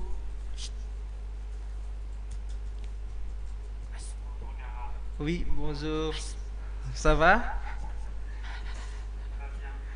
Okay, so before we start, Miss Leah will let the participants know about your curriculum vitae. Please, Miss Leah.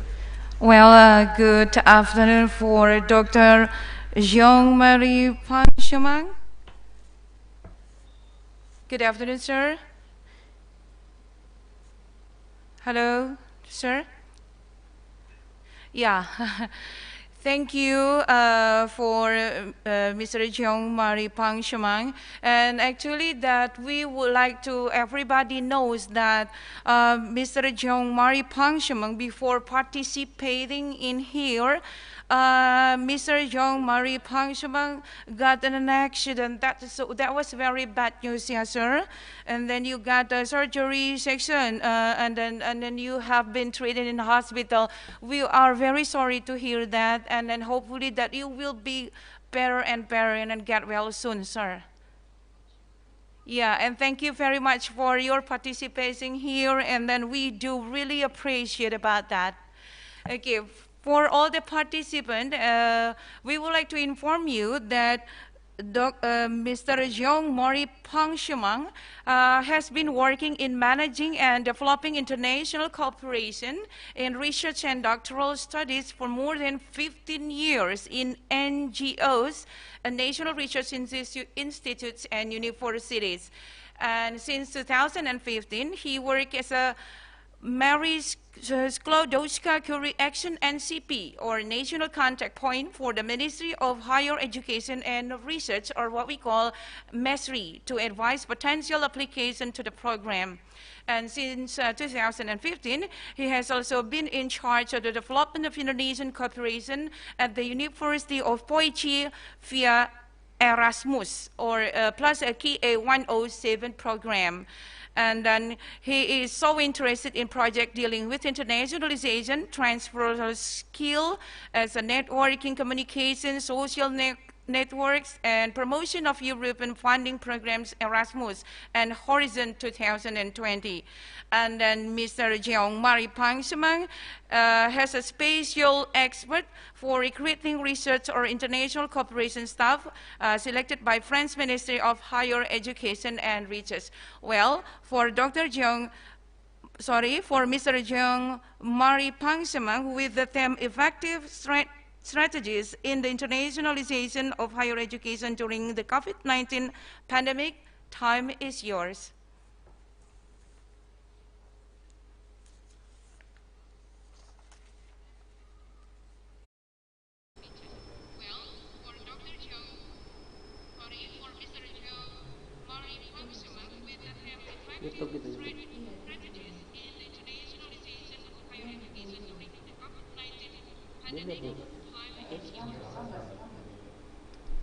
Thank you very much. Thank you very much for the invitation, and I want to start by saying thank you to Rector Siswoyo from Universitas Menjadi, whom I had the pleasure to see both in Cilegon and Poitiers. I give my greetings also to Ibu Mulyani from the Ministry of Education and Culture, and all my colleagues and distinguished guests. Thank you all for sharing this floor with me.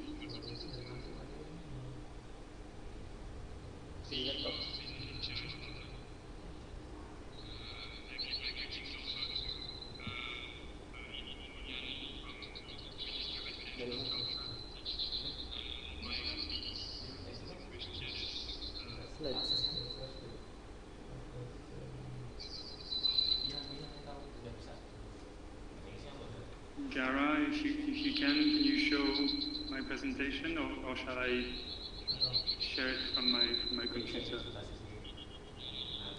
C'est bon.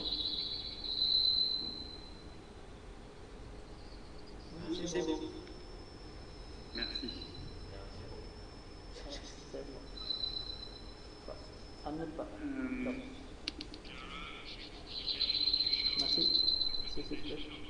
So I will start with a short presentation of my university, because it is far away from you, and then I will get into the topic of how we dealt with COVID-19 and how it has changed or not our strategy of internationalization.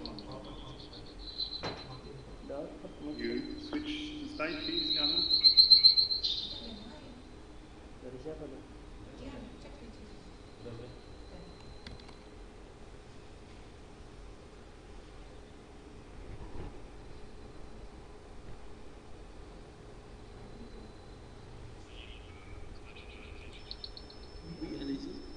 So you can see on the map where Poitiers is. So Poitiers is a small city 1.5 hours away from Paris in France. So just to give you an idea, you can move to the next slide.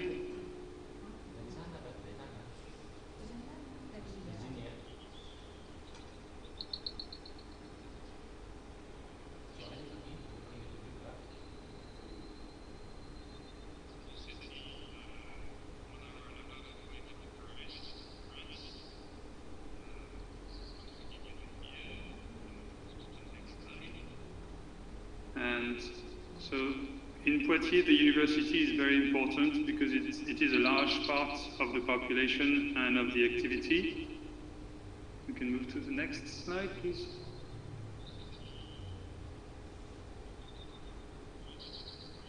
And so you have information here. We are close to having 28,000 students for 90,000 inhabitants.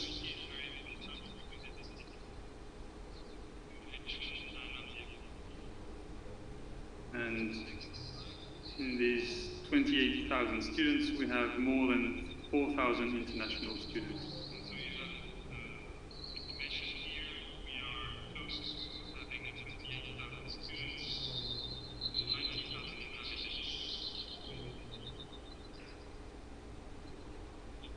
And as many European universities, or some at least, we are very old. We were created in the Middle Ages, so created in 1431. And so we are trying to combine very rich heritage and efforts for innovation.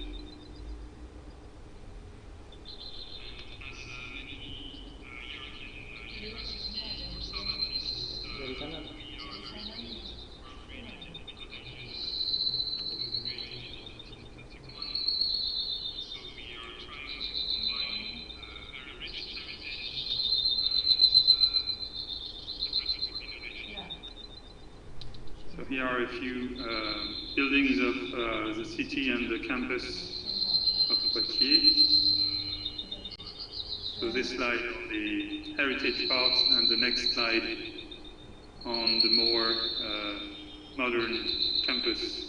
Young. Mr. Young, excuse me, sir. I'm sorry for interrupting. Do you have any other device which is turned on?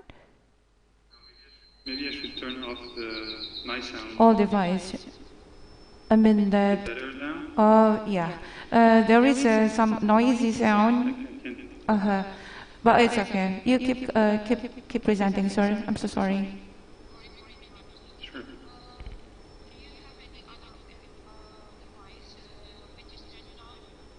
No, I don't think so.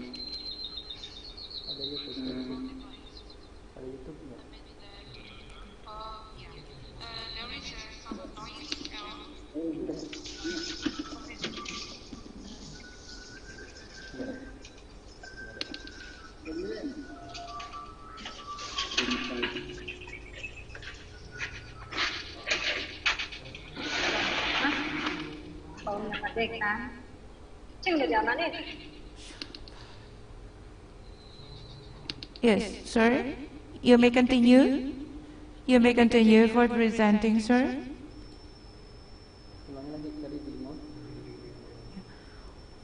Well, Mr. John, you may continue your presenting.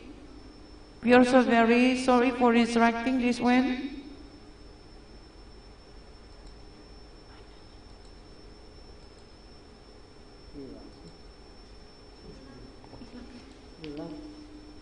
Yeah, well, for all participants, we just only wait for a while because I think that there is a technical problem in here, but we are still continuing this one.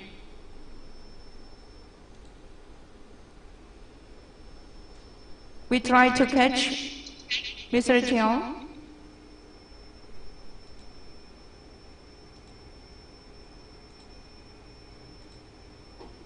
Yeah, Mr. John Mary Pangshiming has been in.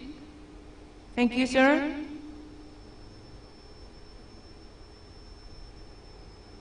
Welcome back for Mr. John. Can you hear me? Yeah. Yeah, I think it's better now. Yeah. Yeah. Sorry about this. It's okay, sir.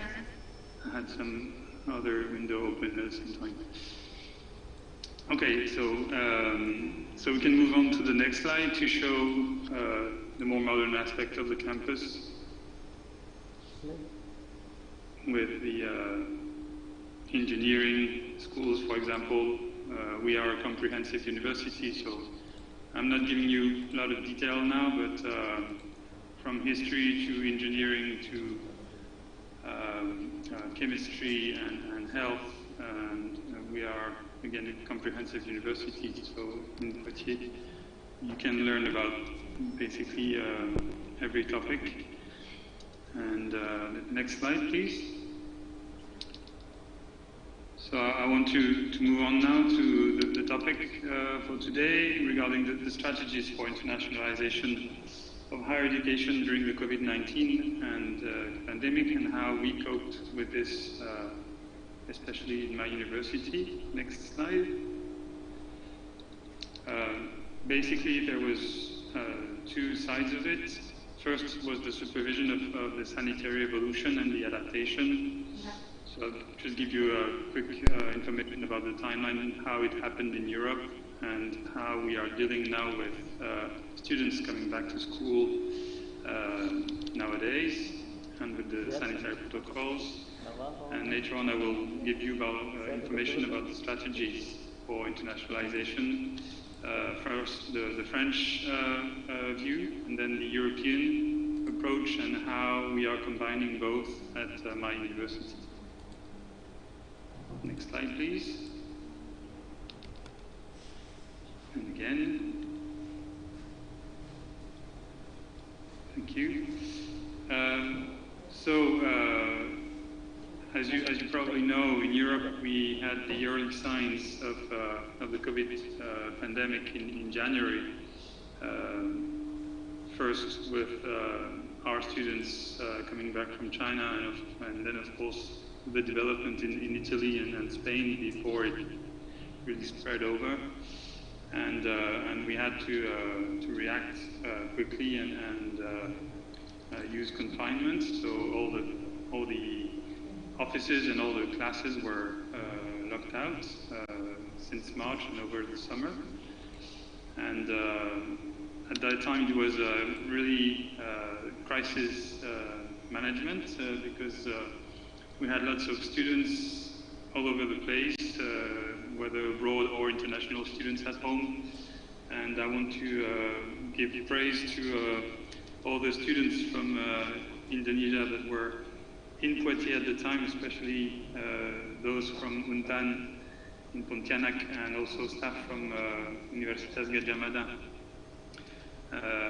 who had to go through those difficult times on the campus and with us, and we hope that we help them to the better to go through this time. And also I want to say hello to the PPI Poitiers team, who also did a great job in sharing and in showing great solidarity among the Indonesian community in Poitiers, and it was a really great example of national solidarity. And very fast, we are now in the new normal academic year, 2021. And as you can see on the picture below, we are adapting and using masks and, when possible, social distancing to organize the teaching this year. We are following, of course, the official recommendations of the Ministry of Health and the regional agency of health. And we are developing also distance learning whenever it is needed. But right now we are receiving instructions from the ministry that are quite positive about the next stages to deal with COVID-19 in France. So we are quite confident that we can start over in an almost normal way. We can go on with the next slide, please. So the strategies. As far as the French strategy, France has continued to promote a big welcome policy for all international students.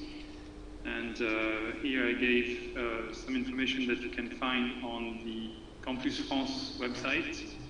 And basically, we are only requesting incoming students to take tests before they fly, and if they can show a negative test in the 3 days before they left, they are welcome to come over.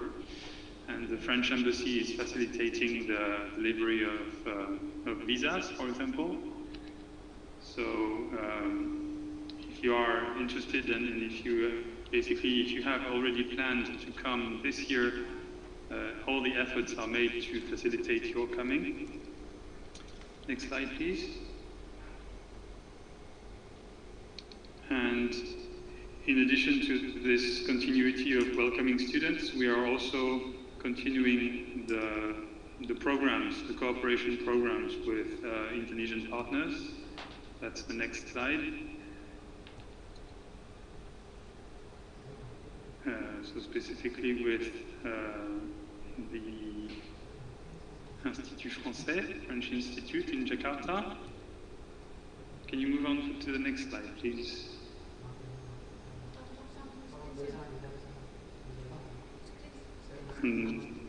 Basically, we are using. Okay.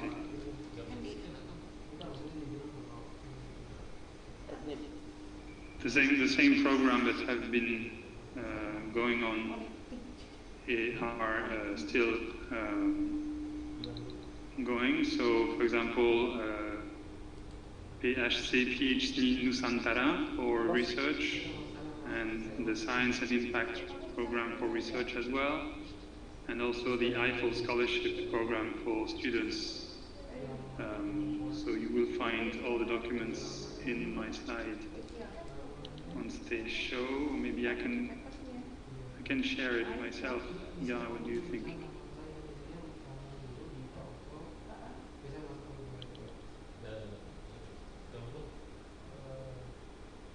sorry, we have a problem here. Okay.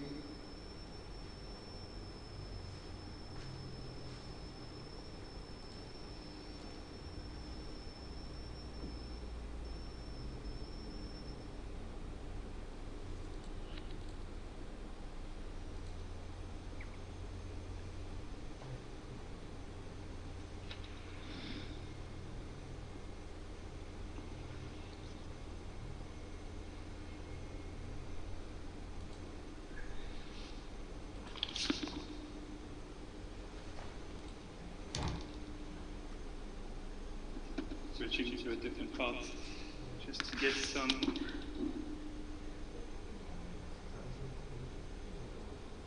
All right.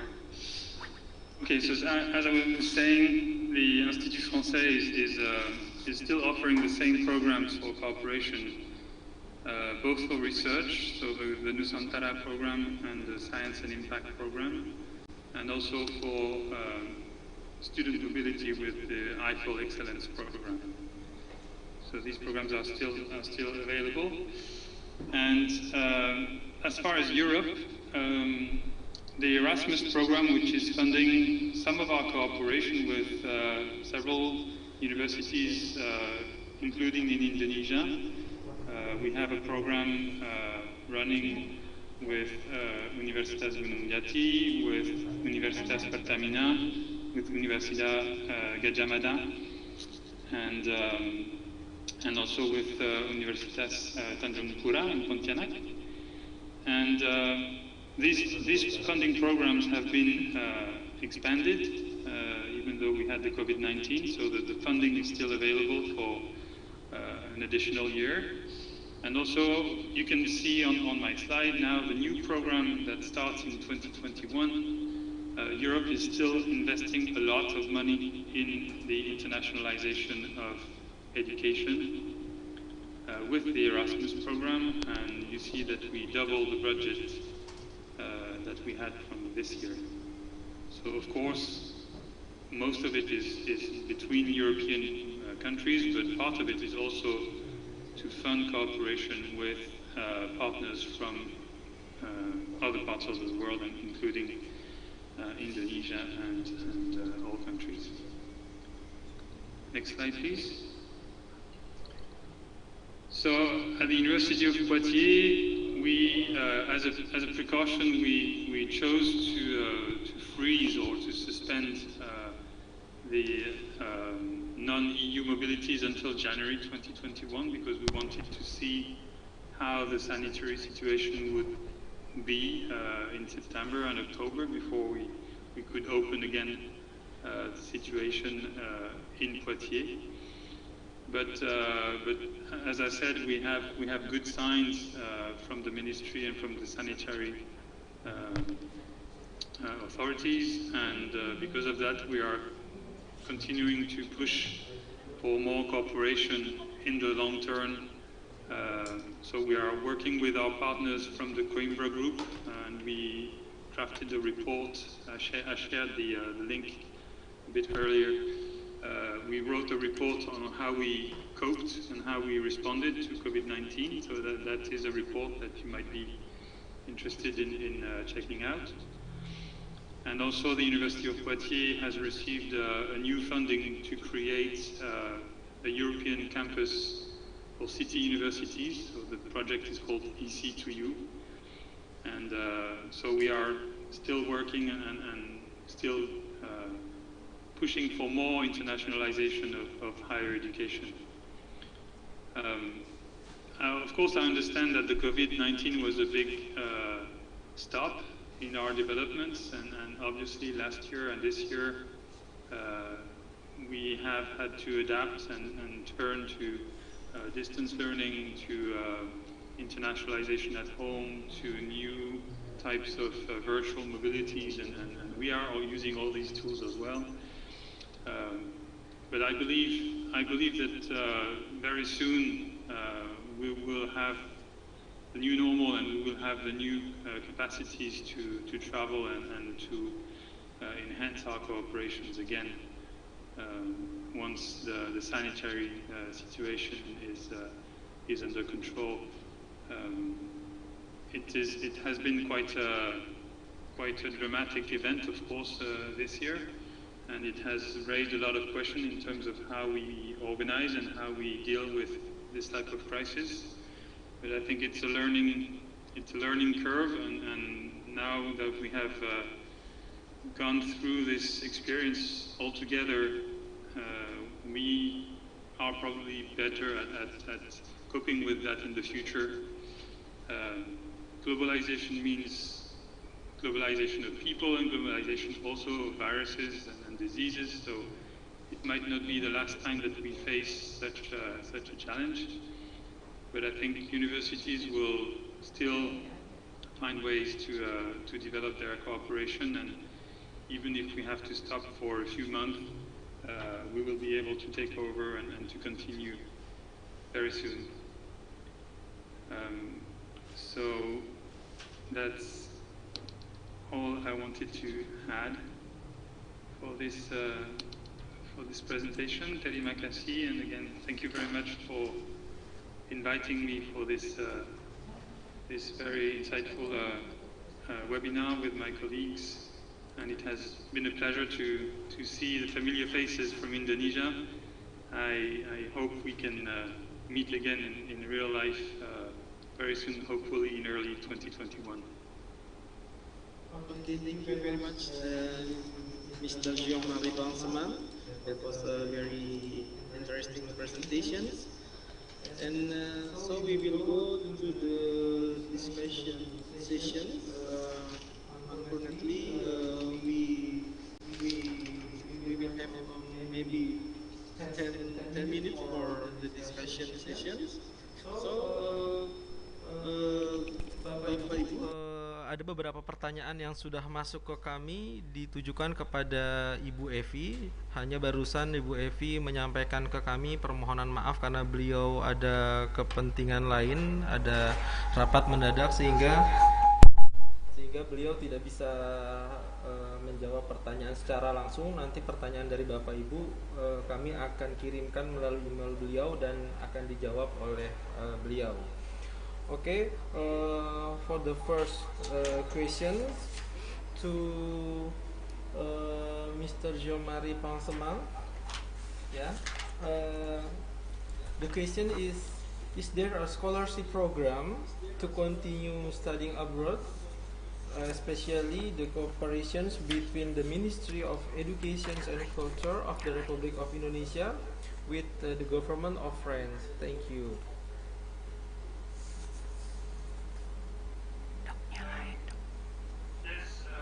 The link for the IFO scholarship program for France, for example. So,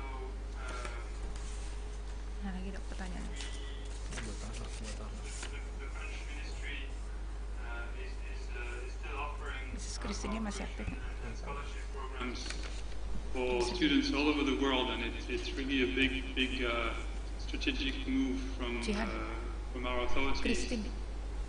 So, in addition to the link I gave, I invite you to check the Institut Français website, the Visi Jakarta, and they can give you lots of information about the possibilities and all the programs that are being financed between Indonesia and France. Yeah, okay, thank you. You have already sent the information about the IFO scholarship program in the chat room, right? Yes. Yeah. So the IFO scholarship program is exclusively from the government of France. Yes, it is. Yeah. So if I'm not mistaken, we have also the program called Nusantara program. Yes. This program is for mutual collaboration for research, actually, I think. Indeed. Yeah. If you look at research funding, we have indeed Nusantara, and also Science and Impact, which are the two programs funded by the French and Indonesian authorities to enhance the cooperation between our research teams. Okay. Yeah, thank you so much, Mr. Jomari. So, The next question. The next question. Yeah, the next question is for Dr. Christine from Tarlac Agricultural University for Mrs. Christine. There is a question from Ashifa Kairina Yahya from Ugj University, ma'am. In an increasingly competitive higher education sector, driven by student mobility metrics and institutional positioning in global rankings, internationalization at home offers a breath of fresh air, especially during this pandemic. But the question is, how will you measure the study effectiveness by internationally studying at home? Yeah, may Dr. Christine answer these questions, ma'am?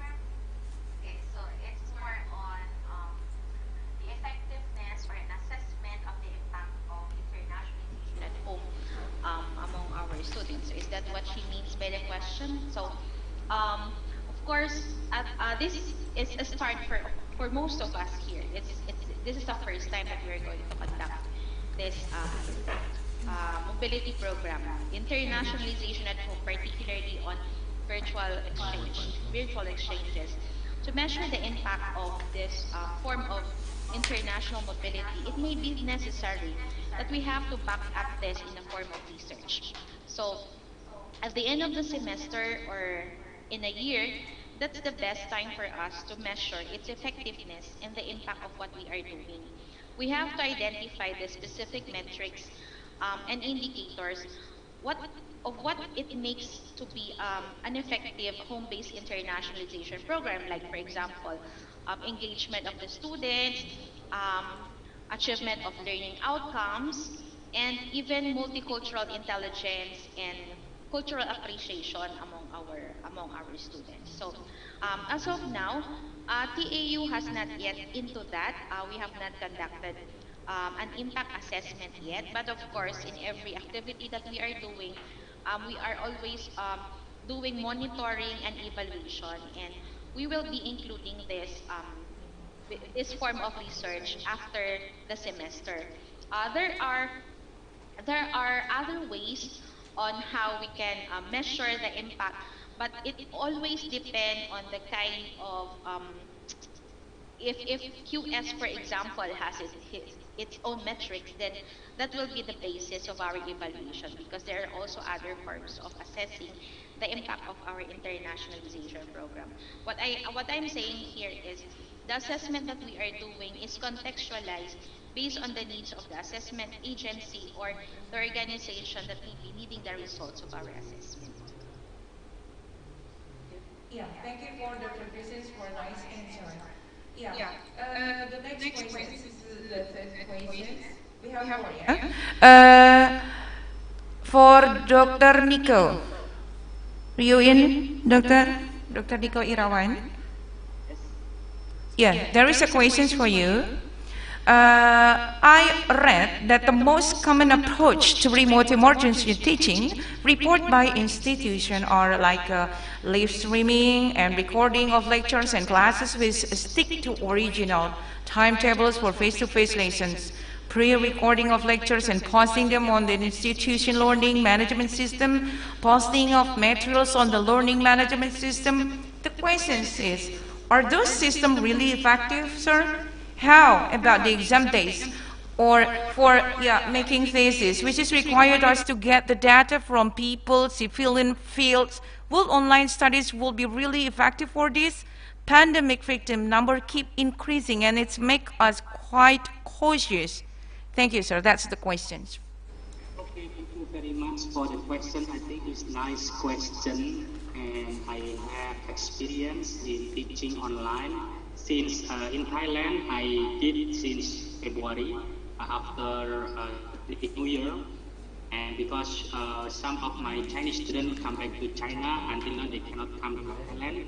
And of course, we should have the online learning like LMS. And what the platform, because like I said to you in the presentation, my presentation, that we cannot use Zoom today because we have more than 200 or 300 Chinese students. And when I offer Zoom, they said, sorry teacher, I cannot use Zoom. So we have the TikTok. We use TikTok platform from China, and including some of my other country students such as Korea, Cambodia, Vietnam, Philippines also, Thailand also join together, and we do online learning, virtual, like streaming like this, face-to-face. I have 3 hours meeting every week, and then be virtual and sometimes 1 hour before the discussion in TikTok, because in the platform TikTok, we can do both sides, such as when you do in Indonesia, like WhatsApp, but TikTok can be WhatsApp, can be Google Classroom, can be Zoom. So only one platform, I can do I can do many activities. And for the effective, I think depend on individual.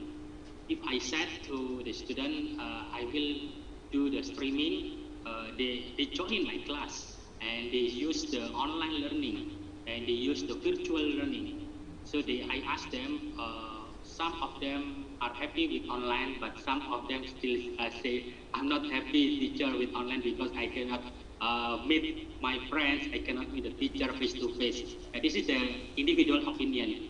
But for our experience in ICUTK, because we did since February until now, we have experience in online, and my student, I think the same, in my opinion, still the same, traditional and visual depend on the individual, and also depend on the internet connection. Of course, the internet connection is, is very valuable for our teaching. If the signal or the connection sometimes interrupt, disconnect suddenly, I think it's not convenient. So that's why I said, because I have experience so far, I said I think effective for our teaching learning during pandemic. Because if we meet to each other, I think it's very risky. Thank you. Yeah, thank you for Dr. Nikairawan for explaining the answer. Well, the last question is from Sharifah Uswatun Hasanah Az-Zuhri, and this question refers to Ibu Siti Kumaya. Ibu Siti Kumaya, how are you in? Ma'am? Yeah, Ibu Siti Kumaya, are you in? Okay, I'm here. Yeah. Okay. There's the questions. Let me try to deliver the questions in English, and then I try to translate it. Okay. Ma'am, there is a question. Complaints related to the high cost of distance learning during the COVID-19. It is undeniable that students, lecturers, and the academic community must increase the cost to buy internet quota, ma'am.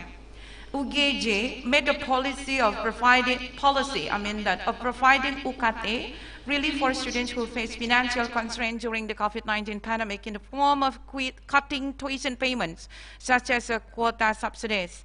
However, this accession is only budget for a few students, while all students feel the financial impact. How far this policy been realized? Is it right on the target? Is there a solution that can be applied to the students who do not get subsidies?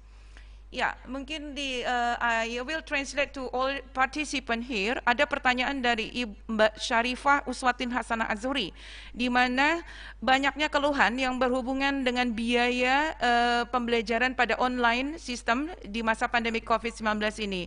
Dan juga sudah bagus memang UGJ memberikan kebijakan, dan menyediakan biaya tambahan untuk membeli kuota internet. Tetapi pertanyaannya adalah ada beberapa komplain, mungkin ini sangat tidak berpengaruh kepada beberapa murid, tetapi banyak sekali dampaknya berpengaruh pada murid yang memiliki kehidupan pas-pasan gitu ya. Lalu dan mereka itu merasa sangat berdampak sekali pada finansial mereka. Mereka harus membeli kuota meskipun sudah dibantu, tetapi tidak terbantukan berapa persennya gitu. Nah, bagaimana, sejauh mana kebijakan ini bisa direview kembali? Apakah ini sesuai dengan target? Apakah memiliki solusi yang dapat diaplikasikan kepada mahasiswa yang tidak mendapatkan subsidi? Begitu pertanyaannya, Ibu. Ya, kepada Ibu. Ya. Terima kasih Mbak Uswatun ya. Mbak Uswatun mungkin salah satu dari mahasiswa UGJ mungkin ya, ataupun salah satu dari mahasiswa dari universitas-universitas lain yang memang semuanya terdampak oleh pandemi COVID-19 ini. Mbak Uswatun dan adik-adik mahasiswa yang saya sayangi, ini betul sekali. Kami dari Universitas Swadaya Gunung Jati ikut peduli terhadap musibah, saya sebut musibah ya, karena pandemi COVID-19 ini semua tidak menyangka kita akan mengalami masalah pandemi di awal tahun 2020 ini. Kemudian kami memberikan subsidi. Nah, untuk subsidi sendiri kami telah berjalan Mbak Uswatun dari April kemarin ya sampai dengan akhir akademik 1920. Kemudian alhamdulillah terima kasih kami sampaikan juga kepada pemerintah, dalam hal ini Kementerian Pendidikan dan Kebudayaan yang juga amat sangat peduli terhadap para mahasiswa. Bahkan Kementerian Kebudayaan tidak hanya peduli terhadap mahasiswa, terhadap kami dosen sekalipun, pemerintah peduli dengan bukti bahwa ataupun dengan program melalui Kementerian Pendidikan dan Kebudayaan memberikan subsidi kuota sampai dengan bulan Desember ke depan. Jadi baik mahasiswa maupun dosen itu diberikan subsidi kuota oleh Kementerian Pendidikan dan Kebudayaan tanpa kecuali. Dengan catatan mahasiswa adalah mahasiswa aktif, NIM-nya atau NPM-nya masih aktif, kemudian nomor handphonenya juga aktif karena akan langsung ditransfer ataupun dikirimkan kuotanya melalui nomor handphone yang tertera. Kendalanya adalah mungkin kalau para mahasiswa kita, anak-anak muda itu nomornya suka ganti-ganti ya, Nah itu kalau ganti-ganti itu mungkin nggak akan nyampe, tapi kalau nomornya permanen, insya Allah melalui Kementerian Pendidikan dan Kebudayaan akan sampai untuk membantu pembelajaran daring jarak jauh ini. Nah untuk kondisi seperti sekarang, semua juga tidak menghendaki barangkali pandemik ini ada di tengah kita. Jadi tidak hanya faktor pembelajaran jarak jauh atau daring memang adik-adik sekalian, sebetulnya tidak hanya faktor ketersediaan kuota yang paling utama, karena banyak faktor-faktor yang harus dilalui. Artinya begini, kuota penuh, kuota ada, tapi ketika jaringan tidak terjangkau itu juga nggak akan terpenuhi ya pembelajarannya. Nah ini mungkin satu sisi dari kendala pembelajaran jarak jauh. Sisi yang lainnya adalah semuanya terakomodir ya dari itu antero penjuru dunia, bahkan tadi disampaikan kolaborasi kita pun bisa dilakukan dengan jarak jauh. Alhamdulillah dengan adanya pandemi ini justru tanpa ada batasan ruang dan waktu untuk kita berkolaborasi, berkomunikasi dengan dunia luar. Tapi salah satu kendalanya yang tadi, kuota terpenuhi, jaringan tidak ada, ataupun hal-hal yang lainnya seperti itu. Terlebih wilayah Indonesia ini seperti kita ketahui, 80 sampai 85% penduduk Indonesia itu tinggal di pedesaan. Nah, apakah jalur-jalur pedesaan ini akan terjangkau oleh jaringan-jaringan internet? Nah, ini kan juga menjadi satu kendala. Jadi mari kita sikapi bersama dengan adanya pandemi COVID-19 ini, kemudian kita susuri, kita menjalankan setiap kebijakan-kebijakan yang ada, baik dari pemerintah pusat maupun dari dunia kampus. Prinsipnya adalah baik pemerintah maupun perguruan tinggi itu tidak akan mengabaikan pendidikan yang sedang berjalan. Seperti itu ya, Mbak Uswatun ya. Baik, terima kasih banyak Ibu Siti Kumaya atas jawabannya. Baik kepada para peserta, sekiranya setelah selesailah susunan acara, rangkaian acara kegiatan pada siang hingga sore hari ini, kami dari Kantor Urusan Internasional Universitas Swadaya Gunung Jati mengucapkan terima kasih banyak atas partisipasi dan kehadiran Bapak Ibu sekalian.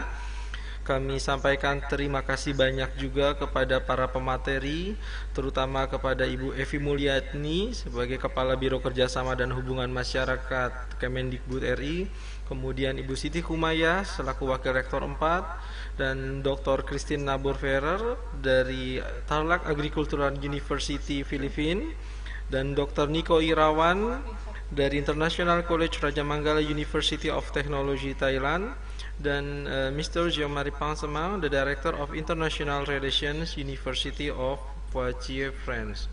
Yeah. I think that thank you for all the participants who has joined in this webinar Ugj Talks 3. But before ending this one, ayo kuliah di Ugj dengan program studi terakreditasi, program studi yang terakreditasi A dan B. You may visit for our website www.ugj.ac.id, or maybe you can search that with https pmb.ugj.ac.id, or you may contact to our email humasugj@gmail.com, and then you may register, okay, in register.ugj.ac.id, or maybe you can come directly to Jalan Pemuda Raya number 32 Sunyaragi, Kecamatan Kesambi, Kota Cirebon, Jawa Barat. Thank you for joining this webinar. We will see for the next webinar. It means that webinar 4, and hopefully that you will enjoy and then get the benefit from this webinar. Thank you very much. See you. Bye bye. Assalamualaikum warahmatullahi wabarakatuh. Waalaikumsalam warahmatullahi wabarakatuh. Thank you for all. Thank you. Ya, Pak, jangan. Ya, langsung Pak. sekarang. Baik, Pak.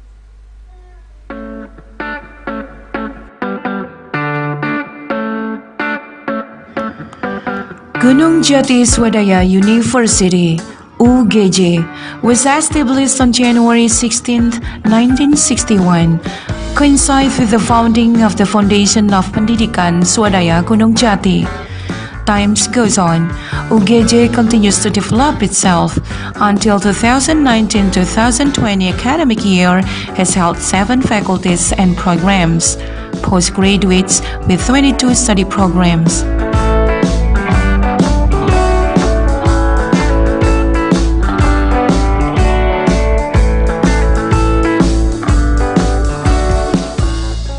On its way, UGJ continues, shows significant development.